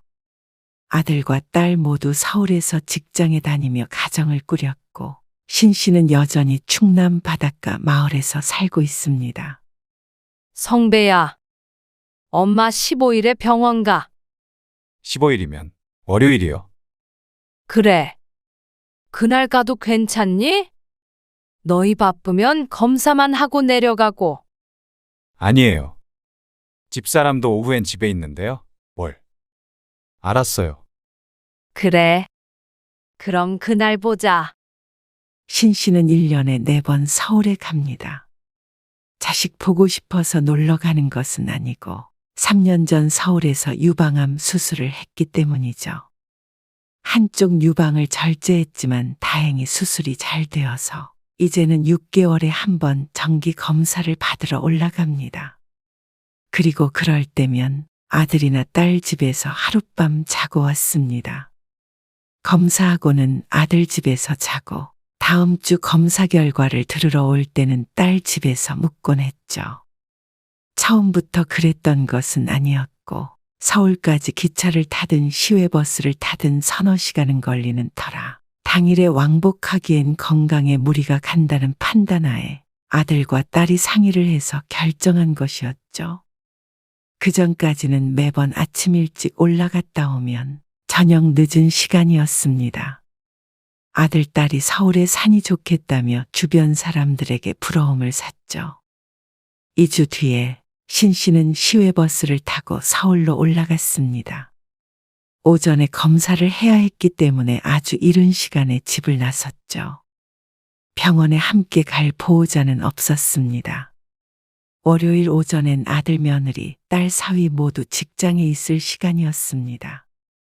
한참 뒤에 도착한 서울. 병원까지는 택시를 타고 이동했습니다. 돈이 아까워 평생 택시도 몇 번 타보지 않았던 신 씨지만 처음 서울에 와서 병원을 찾아갈 때 한참 헤맸던 기억이 있었기 때문에 그 뒤로는 늘 택시를 탔습니다. 그렇게 검사를 받고 나오자 점심시간쯤이 되었습니다. 그래서 다시 택시를 타고 아들네 집으로 향했습니다. 다행히도 병원과는 멀지 않은 곳이었죠. 띵동 띵동. 아들네 집 앞에서 벨을 눌렀습니다. 검사가 늘 같은 시간이었지만 오늘은 조금 시간이 뒤로 밀리는 바람에 평소보다는 이른 시간에 도착했습니다. 그래도 항상 비슷한 시간쯤 아들 집에 도착했지만 오늘은 웬일인지 문이 열리지 않았습니다. 띵동 띵동. 다시 눌러보아도 묵묵부답이었죠. 문을 손으로 두드려 보기도 했는데 안에 사람이 없는 듯 조용했습니다. 그래서 신 씨는 아들에게 전화를 걸었습니다. 오늘 환희 엄마 출근했니? 집에 없는 것 같은데? 그러자 아들이 대답했습니다. 오늘 오전 근무라서 지금 집에 있을 텐데요. 아들의 말과는 다르게 여전히 집 문은 열리지 않았습니다. 아들이 며느리에게 전화를 해보겠다며 잠시 전화를 끊었습니다. 그리고 5분쯤 뒤에 다시 전화가 왔습니다. 엄마, 집사람이 오늘 일이 늦게 끝난다고 그러네요. 저 근처 카페에 좀 가 계실래요? 알았다. 일하는데 내가 너무 일찍 왔네. 천천히 하라 그래. 서두르지 말고. 보통은 집에 들어가 있으라고 하지 않나 의아했습니다. 하지만 딸 집도 아니고 며느리 집에 함부로 들어가기도 좀 그랬죠. 아무도 없는 집에 먼저 들어가서 기다리고 있는 것도 마음 편하지 않을 것이기에 알았다고 했습니다. 아파트 단지 앞에 커피숍이 있길래 들어갔지만 계산을 해주는 사람은 보이지 않고 기계 앞에 줄을 길게 선 것을 보고는 다시 되돌아 나와야 했습니다. 신 씨가 사는 곳도 읍내에는 요즘엔 저렇게 기계가 많이 생겼는데 어떻게 사용하는지 몰라 그런 곳은 가지 않았습니다. 주변에 다른 커피숍은 보이지 않아서 다시 아파트 단지 안으로 들어가 오두막처럼 생긴 쉼터에 앉아 있었습니다. 그러자 며느리에게서 전화가 왔습니다. 어머니. 죄송해요. 1~2시간? 아니, 1시간 반 정도만 기다리시겠어요? 금방 갈게요. 자신 때문에 서둘러 퇴근한다는 며느리가 걱정되어 신씨가 대답했습니다. 아니야. 천천히 와. 지금 어디 계세요? 카페에 들어가셨어요?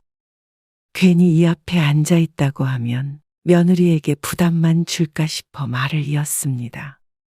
응, 아니. 이 근처에서 잠깐 누가 보자고 해서 나왔어. 그러니까 천천히 할 일 다 하고 와. 그러자 며느리가 반색했습니다. 아, 그러세요? 그러면 한 4시쯤에 퇴근해도 될까요? 내시면 아직도 3시간이 넘게 남아 있었습니다. 속으로 끙 하는 소리가 절로 나왔습니다. 그 시간까지 어디서 뭘 해야 할지 막막했죠. 며느리 주려고 직접 농사지은 방울토마토를 한 봉지 챙겨왔는데 가방 속에 있는 방울토마토도 지친 신씨에겐 천근만근으로 느껴졌습니다.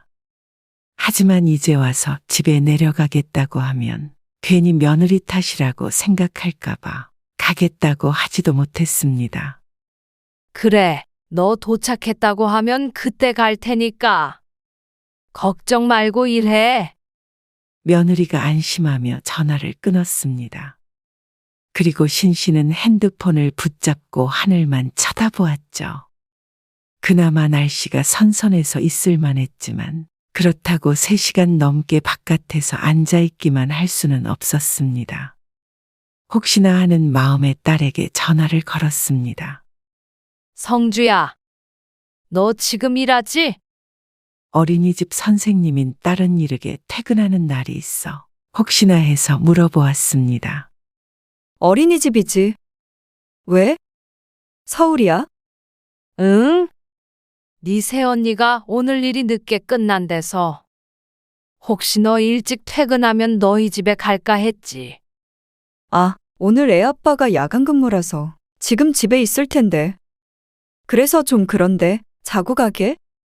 머뭇거리면서 곤란해하는 딸. 그래서 신씨도 더는 묻지도 못하고 황급히 대화를 마무리했습니다. 그래. 혹시나 해서 물어본 거야. 신경 쓰지 말어. 사위만 혼자 집에 있어서 곤란하다는 딸. 다음 주에 검사 결과가 나오면 또 딸의 집에 가야 하는데 오늘처럼 약속도 안 한 상태로 무작정 갈 수는 없었습니다. 너 있으면 잠깐 얼굴 보고 가려고 했던 거야. 네 새언니 금방 오기로 했어. 언니한테 비밀번호라도 물어보지? 들어가서 기다리면 되잖아. TV라도 보면서. 아유, 뭐하러 그래. 너 같은 시어머니가 그러면 좋겠어? 뭐 어때? 우리는 시댁에서 받은 것도 없지만 엄마는 오빠 집 살 때 돈 많이 보탰잖아. 아무리 그래도 그러는 거 아니지. 너도 며느리면서 꼭 네 새언니 얘기만 나오면 그러더라. 아, 엄마가 맨날 새언니한테 쩔쩔매니까 답답해서 그러지. 쩔쩔매긴 불편할까봐 그런 거지. 그리고 나도 마침 누구 좀 만나려고 하기도 했어. 엄마가 서울에서 누굴 만나? 딸이 캐물었지만 신씨는 얼버무리며 전화를 끊었습니다. 그리고는 또다시 한숨을 푹 쉬었습니다. 이럴 줄 알았으면 진료 보고 바로 돌아갈 걸 후회했습니다. 그래도 1년에 몇 번 못 보는 아들을 보는 것이라 기뻤지만 기다리는 시간은 힘들고 지루했습니다. 그렇게 오후 4시가 넘어가자 며느리에게서 전화가 왔습니다. 어머니, 저 지금 도착했어요. 어디 계세요? 근처에 있어. 지금 가마. 신씨는 며느리의 전화가 그렇게 반가울 수가 없었습니다. 새벽 일찍 나오느라 이래저래 지친 상태였습니다.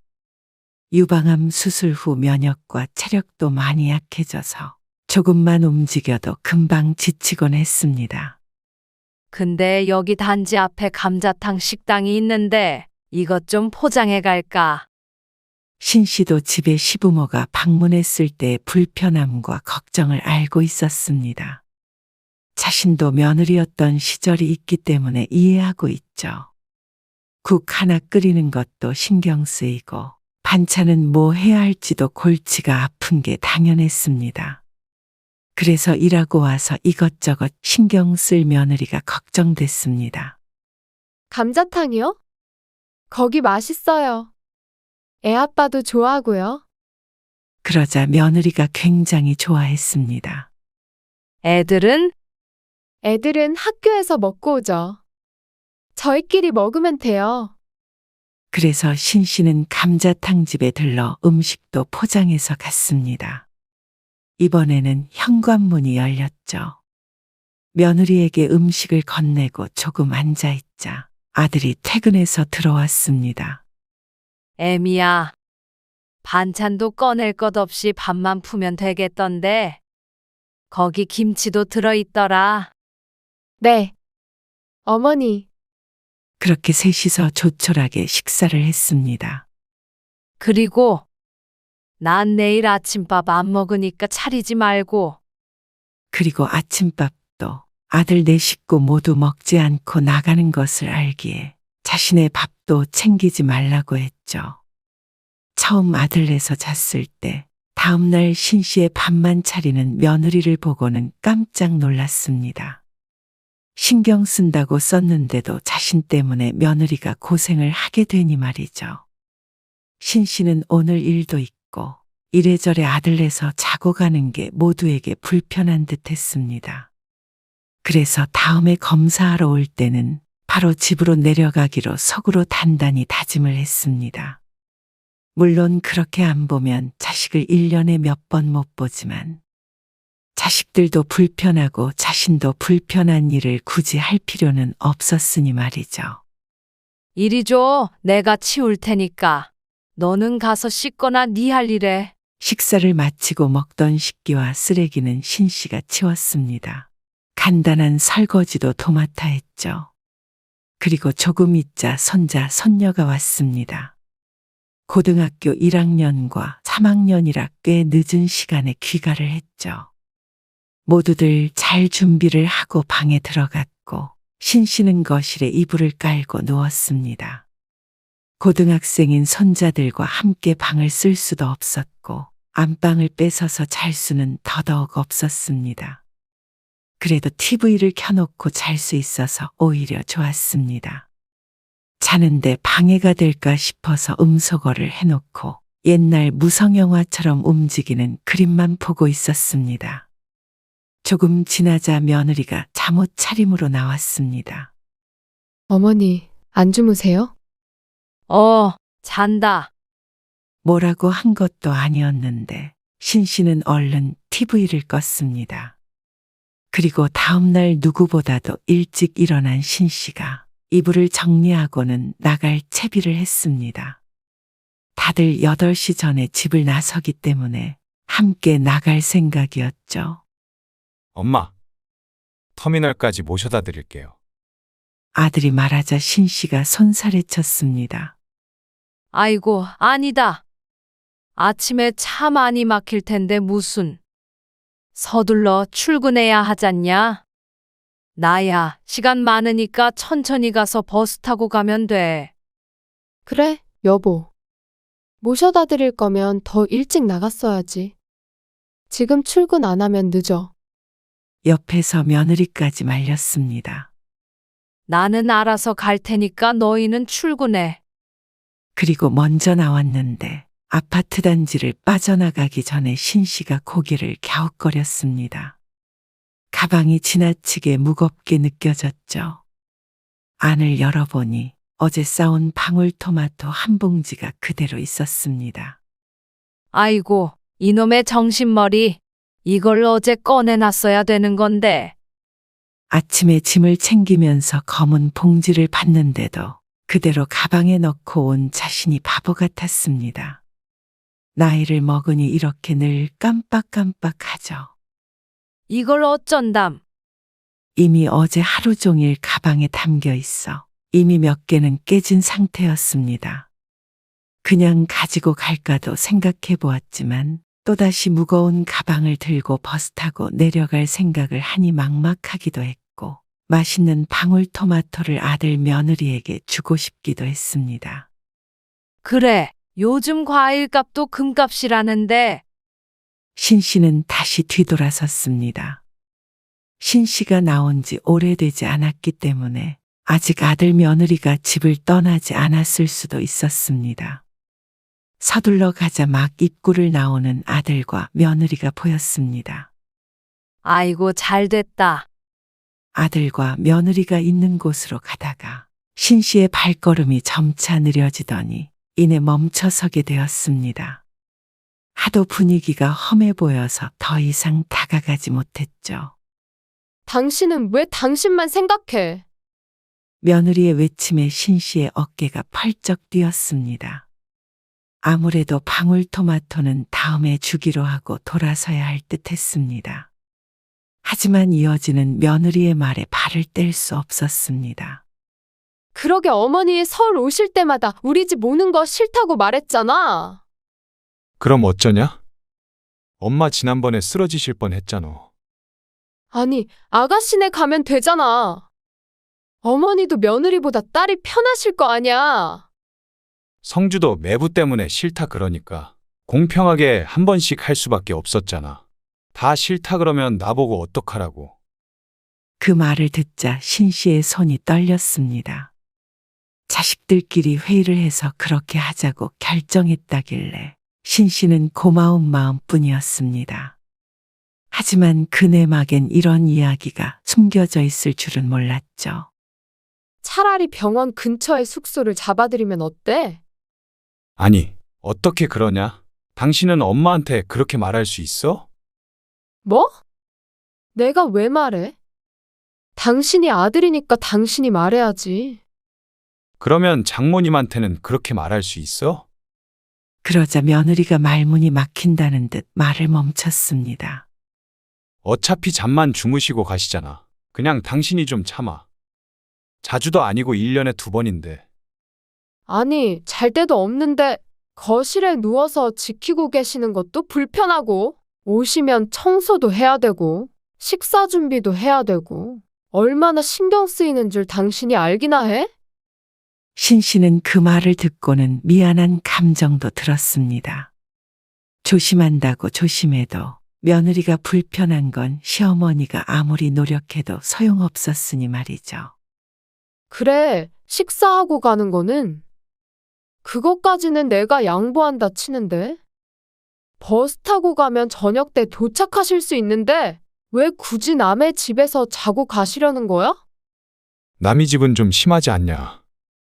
아니, 그렇잖아. 아침 일찍 오셔서 검사하시면 집에 충분히 가실 수 있잖아. 그리고 어머니 집이 아니면 남의 집이지 뭐.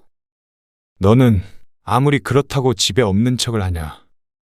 아들의 말에 신 씨가 눈을 부릅떴습니다. 아니, 어머니가 평소보다 빨리 오셨잖아.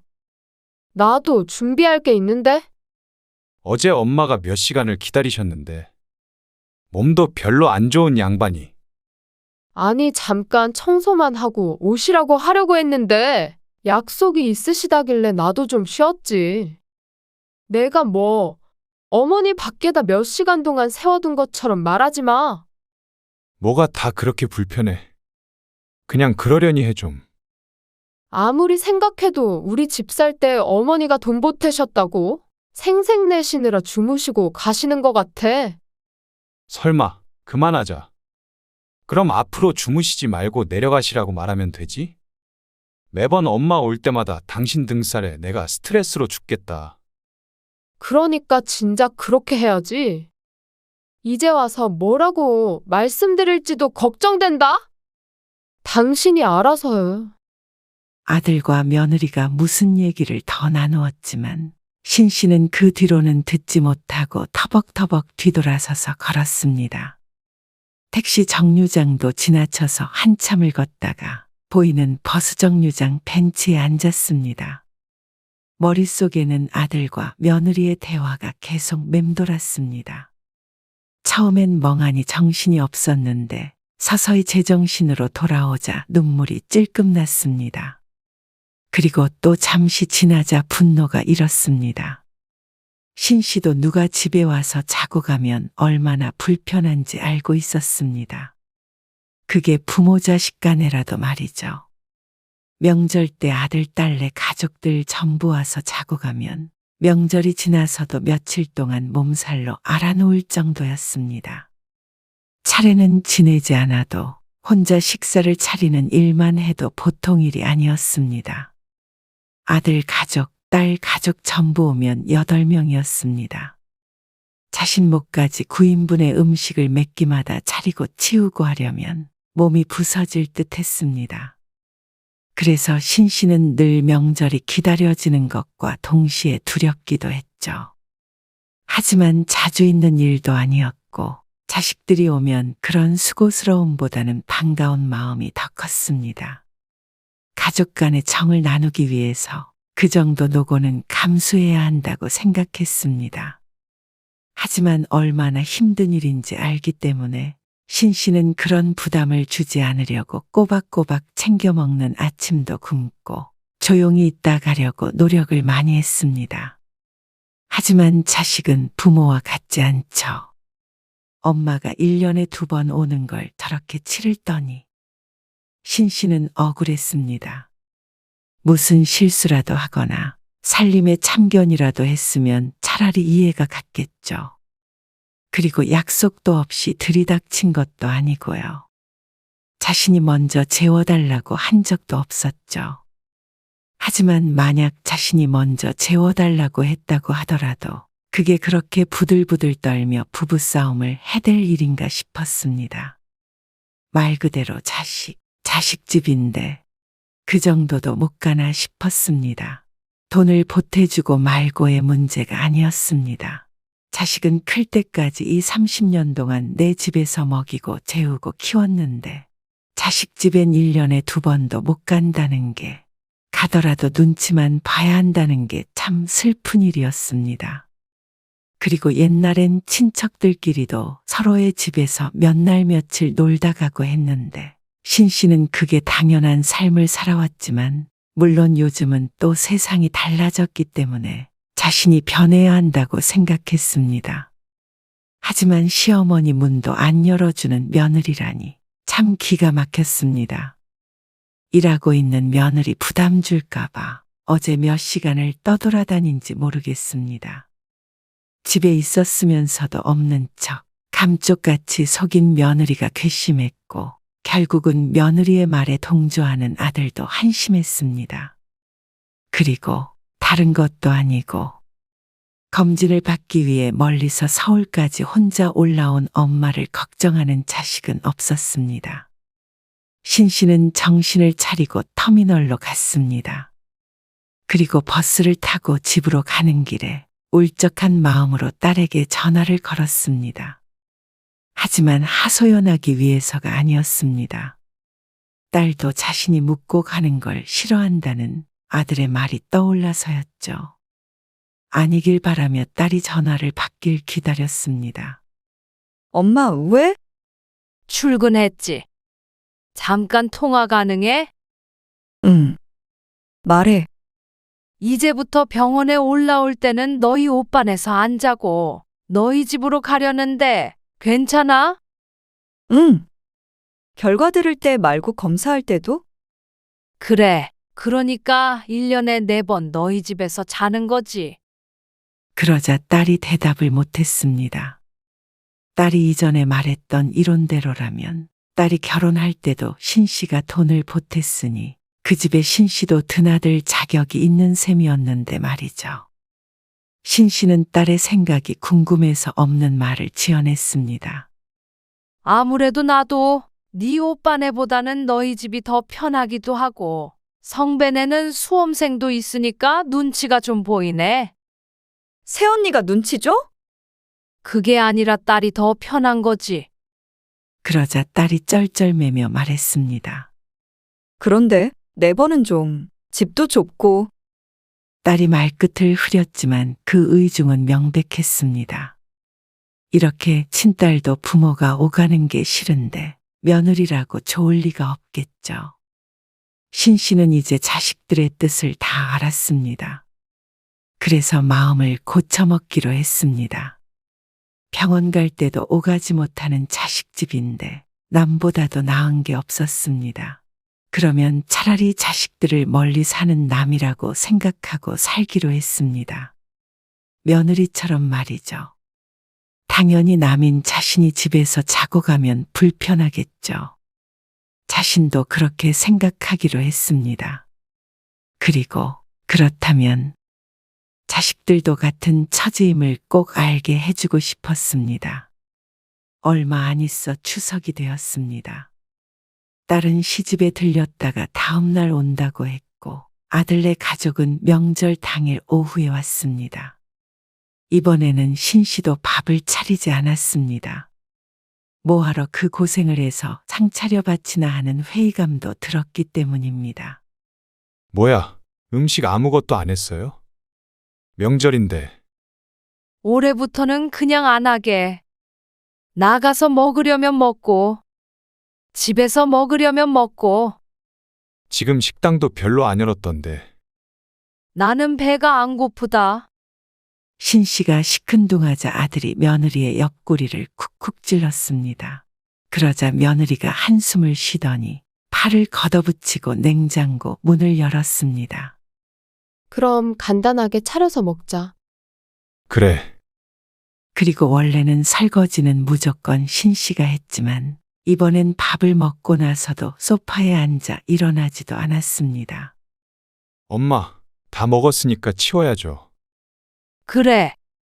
치워라. 아들과 며느리는 잠시 말을 잃었습니다. 자기가 좀 치워. 나는 차리느라 힘들었으니까. 며느리의 눈치에 아들이 뒷정리를 하고 설거지도 했습니다. 자식들이 오면 이리 뛰고 저리 뛰고 한시도 쉴 틈 없이 움직여야 했는데 가만히 있으니 알아서 밥도 차려주고 무척 편했습니다. 그리고 과일을 내와서 서로 이야기를 하는 걸 지켜보았습니다. 우리 내일 올라가는 길에 바다 좀 들렸다 갈까? 그래, 그러자. 서울로 올라가는 길에 근처에 있는 해수욕장에 들르자는 아들 가족이었습니다. 내일 그러면 엄청 일찍 나가야 될 텐데. 차 막히기 전에 가려면 우리 네 식구 오랜만에 바다 보네. 그러게. 서울에서 바다 볼 일이 없으니까. 엄마, 내일 아침밥은 좀 일찍 차려줘요. 후딱 먹고 갈게요. 그동안 왜 몰랐나 싶었습니다. 아들네의 바다 구경 계획에 신씨는 쏙 빠져 있었습니다. 그리고 신씨가 밥 차리고 치우는 것도 자식들을 위해 무엇인가 하는 것도 자식들에겐 그저 당연했죠. 하지만 누구 하나도 엄마한테 바다 같이 갈 거냐고 묻는 사람이 없었습니다. 그저 신씨가 아침밥을 몇 시에 차려주는지가 더 중요했죠. 서울에서 그 수모를 당하고 와놓고도 혹시나 하는 생각이 들어 명절 때 온다는 자식들을 말리지 않았지만 역시나였습니다. 신씨는 마음을 완전히 접었습니다. 다 먹었니? 과일을 집어먹으며 이야기꽃을 피우고 있던 아들네를 보고 신씨가 말했습니다. 네. 엄마는 하나도 안 드셨어요? 그래. 안 먹어. 다 먹었으면 너희는 이만 가봐라. 네? 그러자 아들이고 며느리고 할 것 없이 모두들 어리둥절해했습니다. 어딜요? 며느리가 묻자 신씨가 대답했습니다. 어디긴? 너희 집에 가봐야 할 것 아니냐? 늦었으니까 부지런히 운전해서 가야겠다. 안 자고 가라고요? 그래. 뭘 남의 집에서 잠까지 자고 가려고 하니? 그러자 며느리 표정이 울그락불그락해졌습니다. 그리고 옆에 있던 아들이 물었습니다. 왜 그래? 당연히 자고 가야지. 지금 시간도 늦었고 명절인데. 아니야, 뭐가 늦었어? 지금 올라가면 금방 도착하지. 그리고 나 불편해서 이렇게 다 같이 못 자. 너희 자고 가면 나는 또 부엌에서 자야 하잖아. 너희 가면 편히 내 방에서 자련다. 다들 벙찐 표정을 지었습니다. 신 씨의 말이 제대로 머릿속에 입력이 안 되는 듯 했습니다. 얼른 가보래도 그렇게 멀지도 않으니까 오늘 내려왔다가 오늘 올라가는 건 별일도 아니잖아. 왜 그래? 오늘 좀 이상하더라. 어떻게 오늘 온 자식들을 이 밤에 다시 올라가라 그래? 무슨 화나는 일 있어? 너희도 그런 거 이해 못 하잖아. 싫어하고. 나도 생각해보니 너희 말이 맞는 것 같아. 서울에서 부산까지도 빠른 기차 타면 3시간이면 가는데 우리 집은 그것보다 가까우니까 자고 가는 건 좀 아닌 것 같아. 서로 불편하게. 사실 오늘 너희 내려온다고 했을 때 집에 없는 척도 해볼까 생각했는데 사람의 도리는 아닌 것 같아서 문 열어줬어.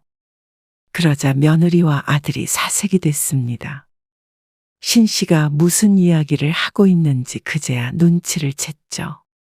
그 표정을 보고 신 씨는 정색하며 말했습니다. 너희도 내가 너희 집에서 자고 가는 거 너무 불편하잖냐? 나도 그래. 그러니까 어서 올라가 봐. 어머니, 그때는 제가 며느리가 변명하려고 하자 신 씨가 말을 막았습니다. 아니, 더 말 보탤 것 없어. 나는 다른 것도 아니고 아파서 갔는데도 아들 내서 하룻밤 자는 것도 그렇게 눈치를 봐야 하는데 너희도 이제 이 집에 오려면 내 눈치 보며 드나들어.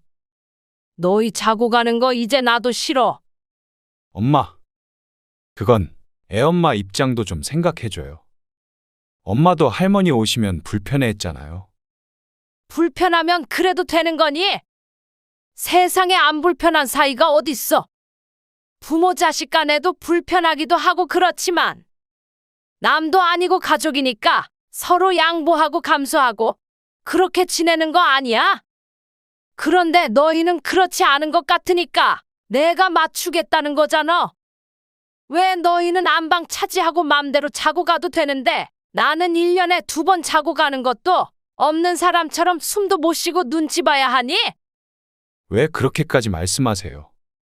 애엄마가 말을 심하게 했어요. 잘못했으니까 화 푸세요. 됐어. 너도 똑같아. 차라리 불편하니까 자고 가진 말을 하고 말을 했으면 내가 조금 서운하기는 해도 이해했을 거야.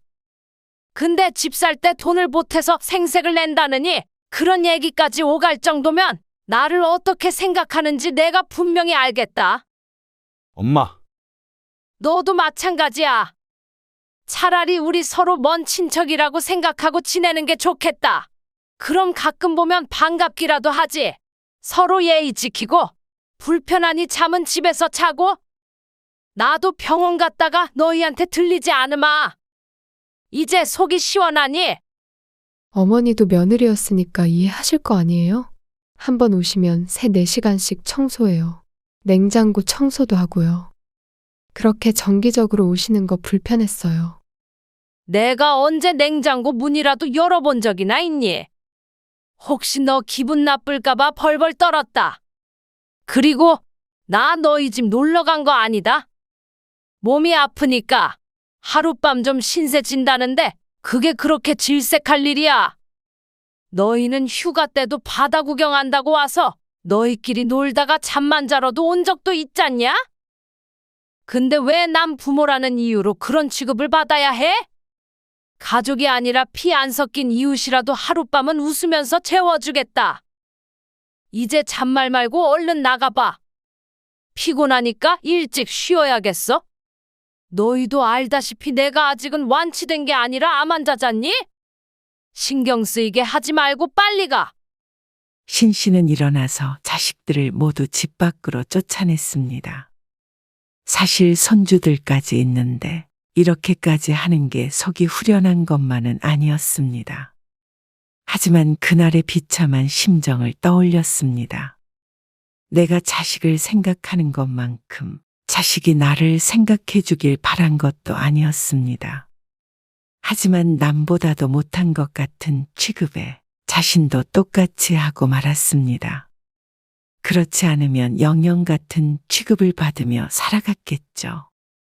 아무리 노력해도 부모의 방문이 그렇게 싫다는데 신 씨도 그런 취급을 받아가며 자식들을 찾아가고 싶은 마음도 전혀 들지 않았습니다. 내일은 딸내가 올 텐데 딸도 똑같이 쫓아낼까?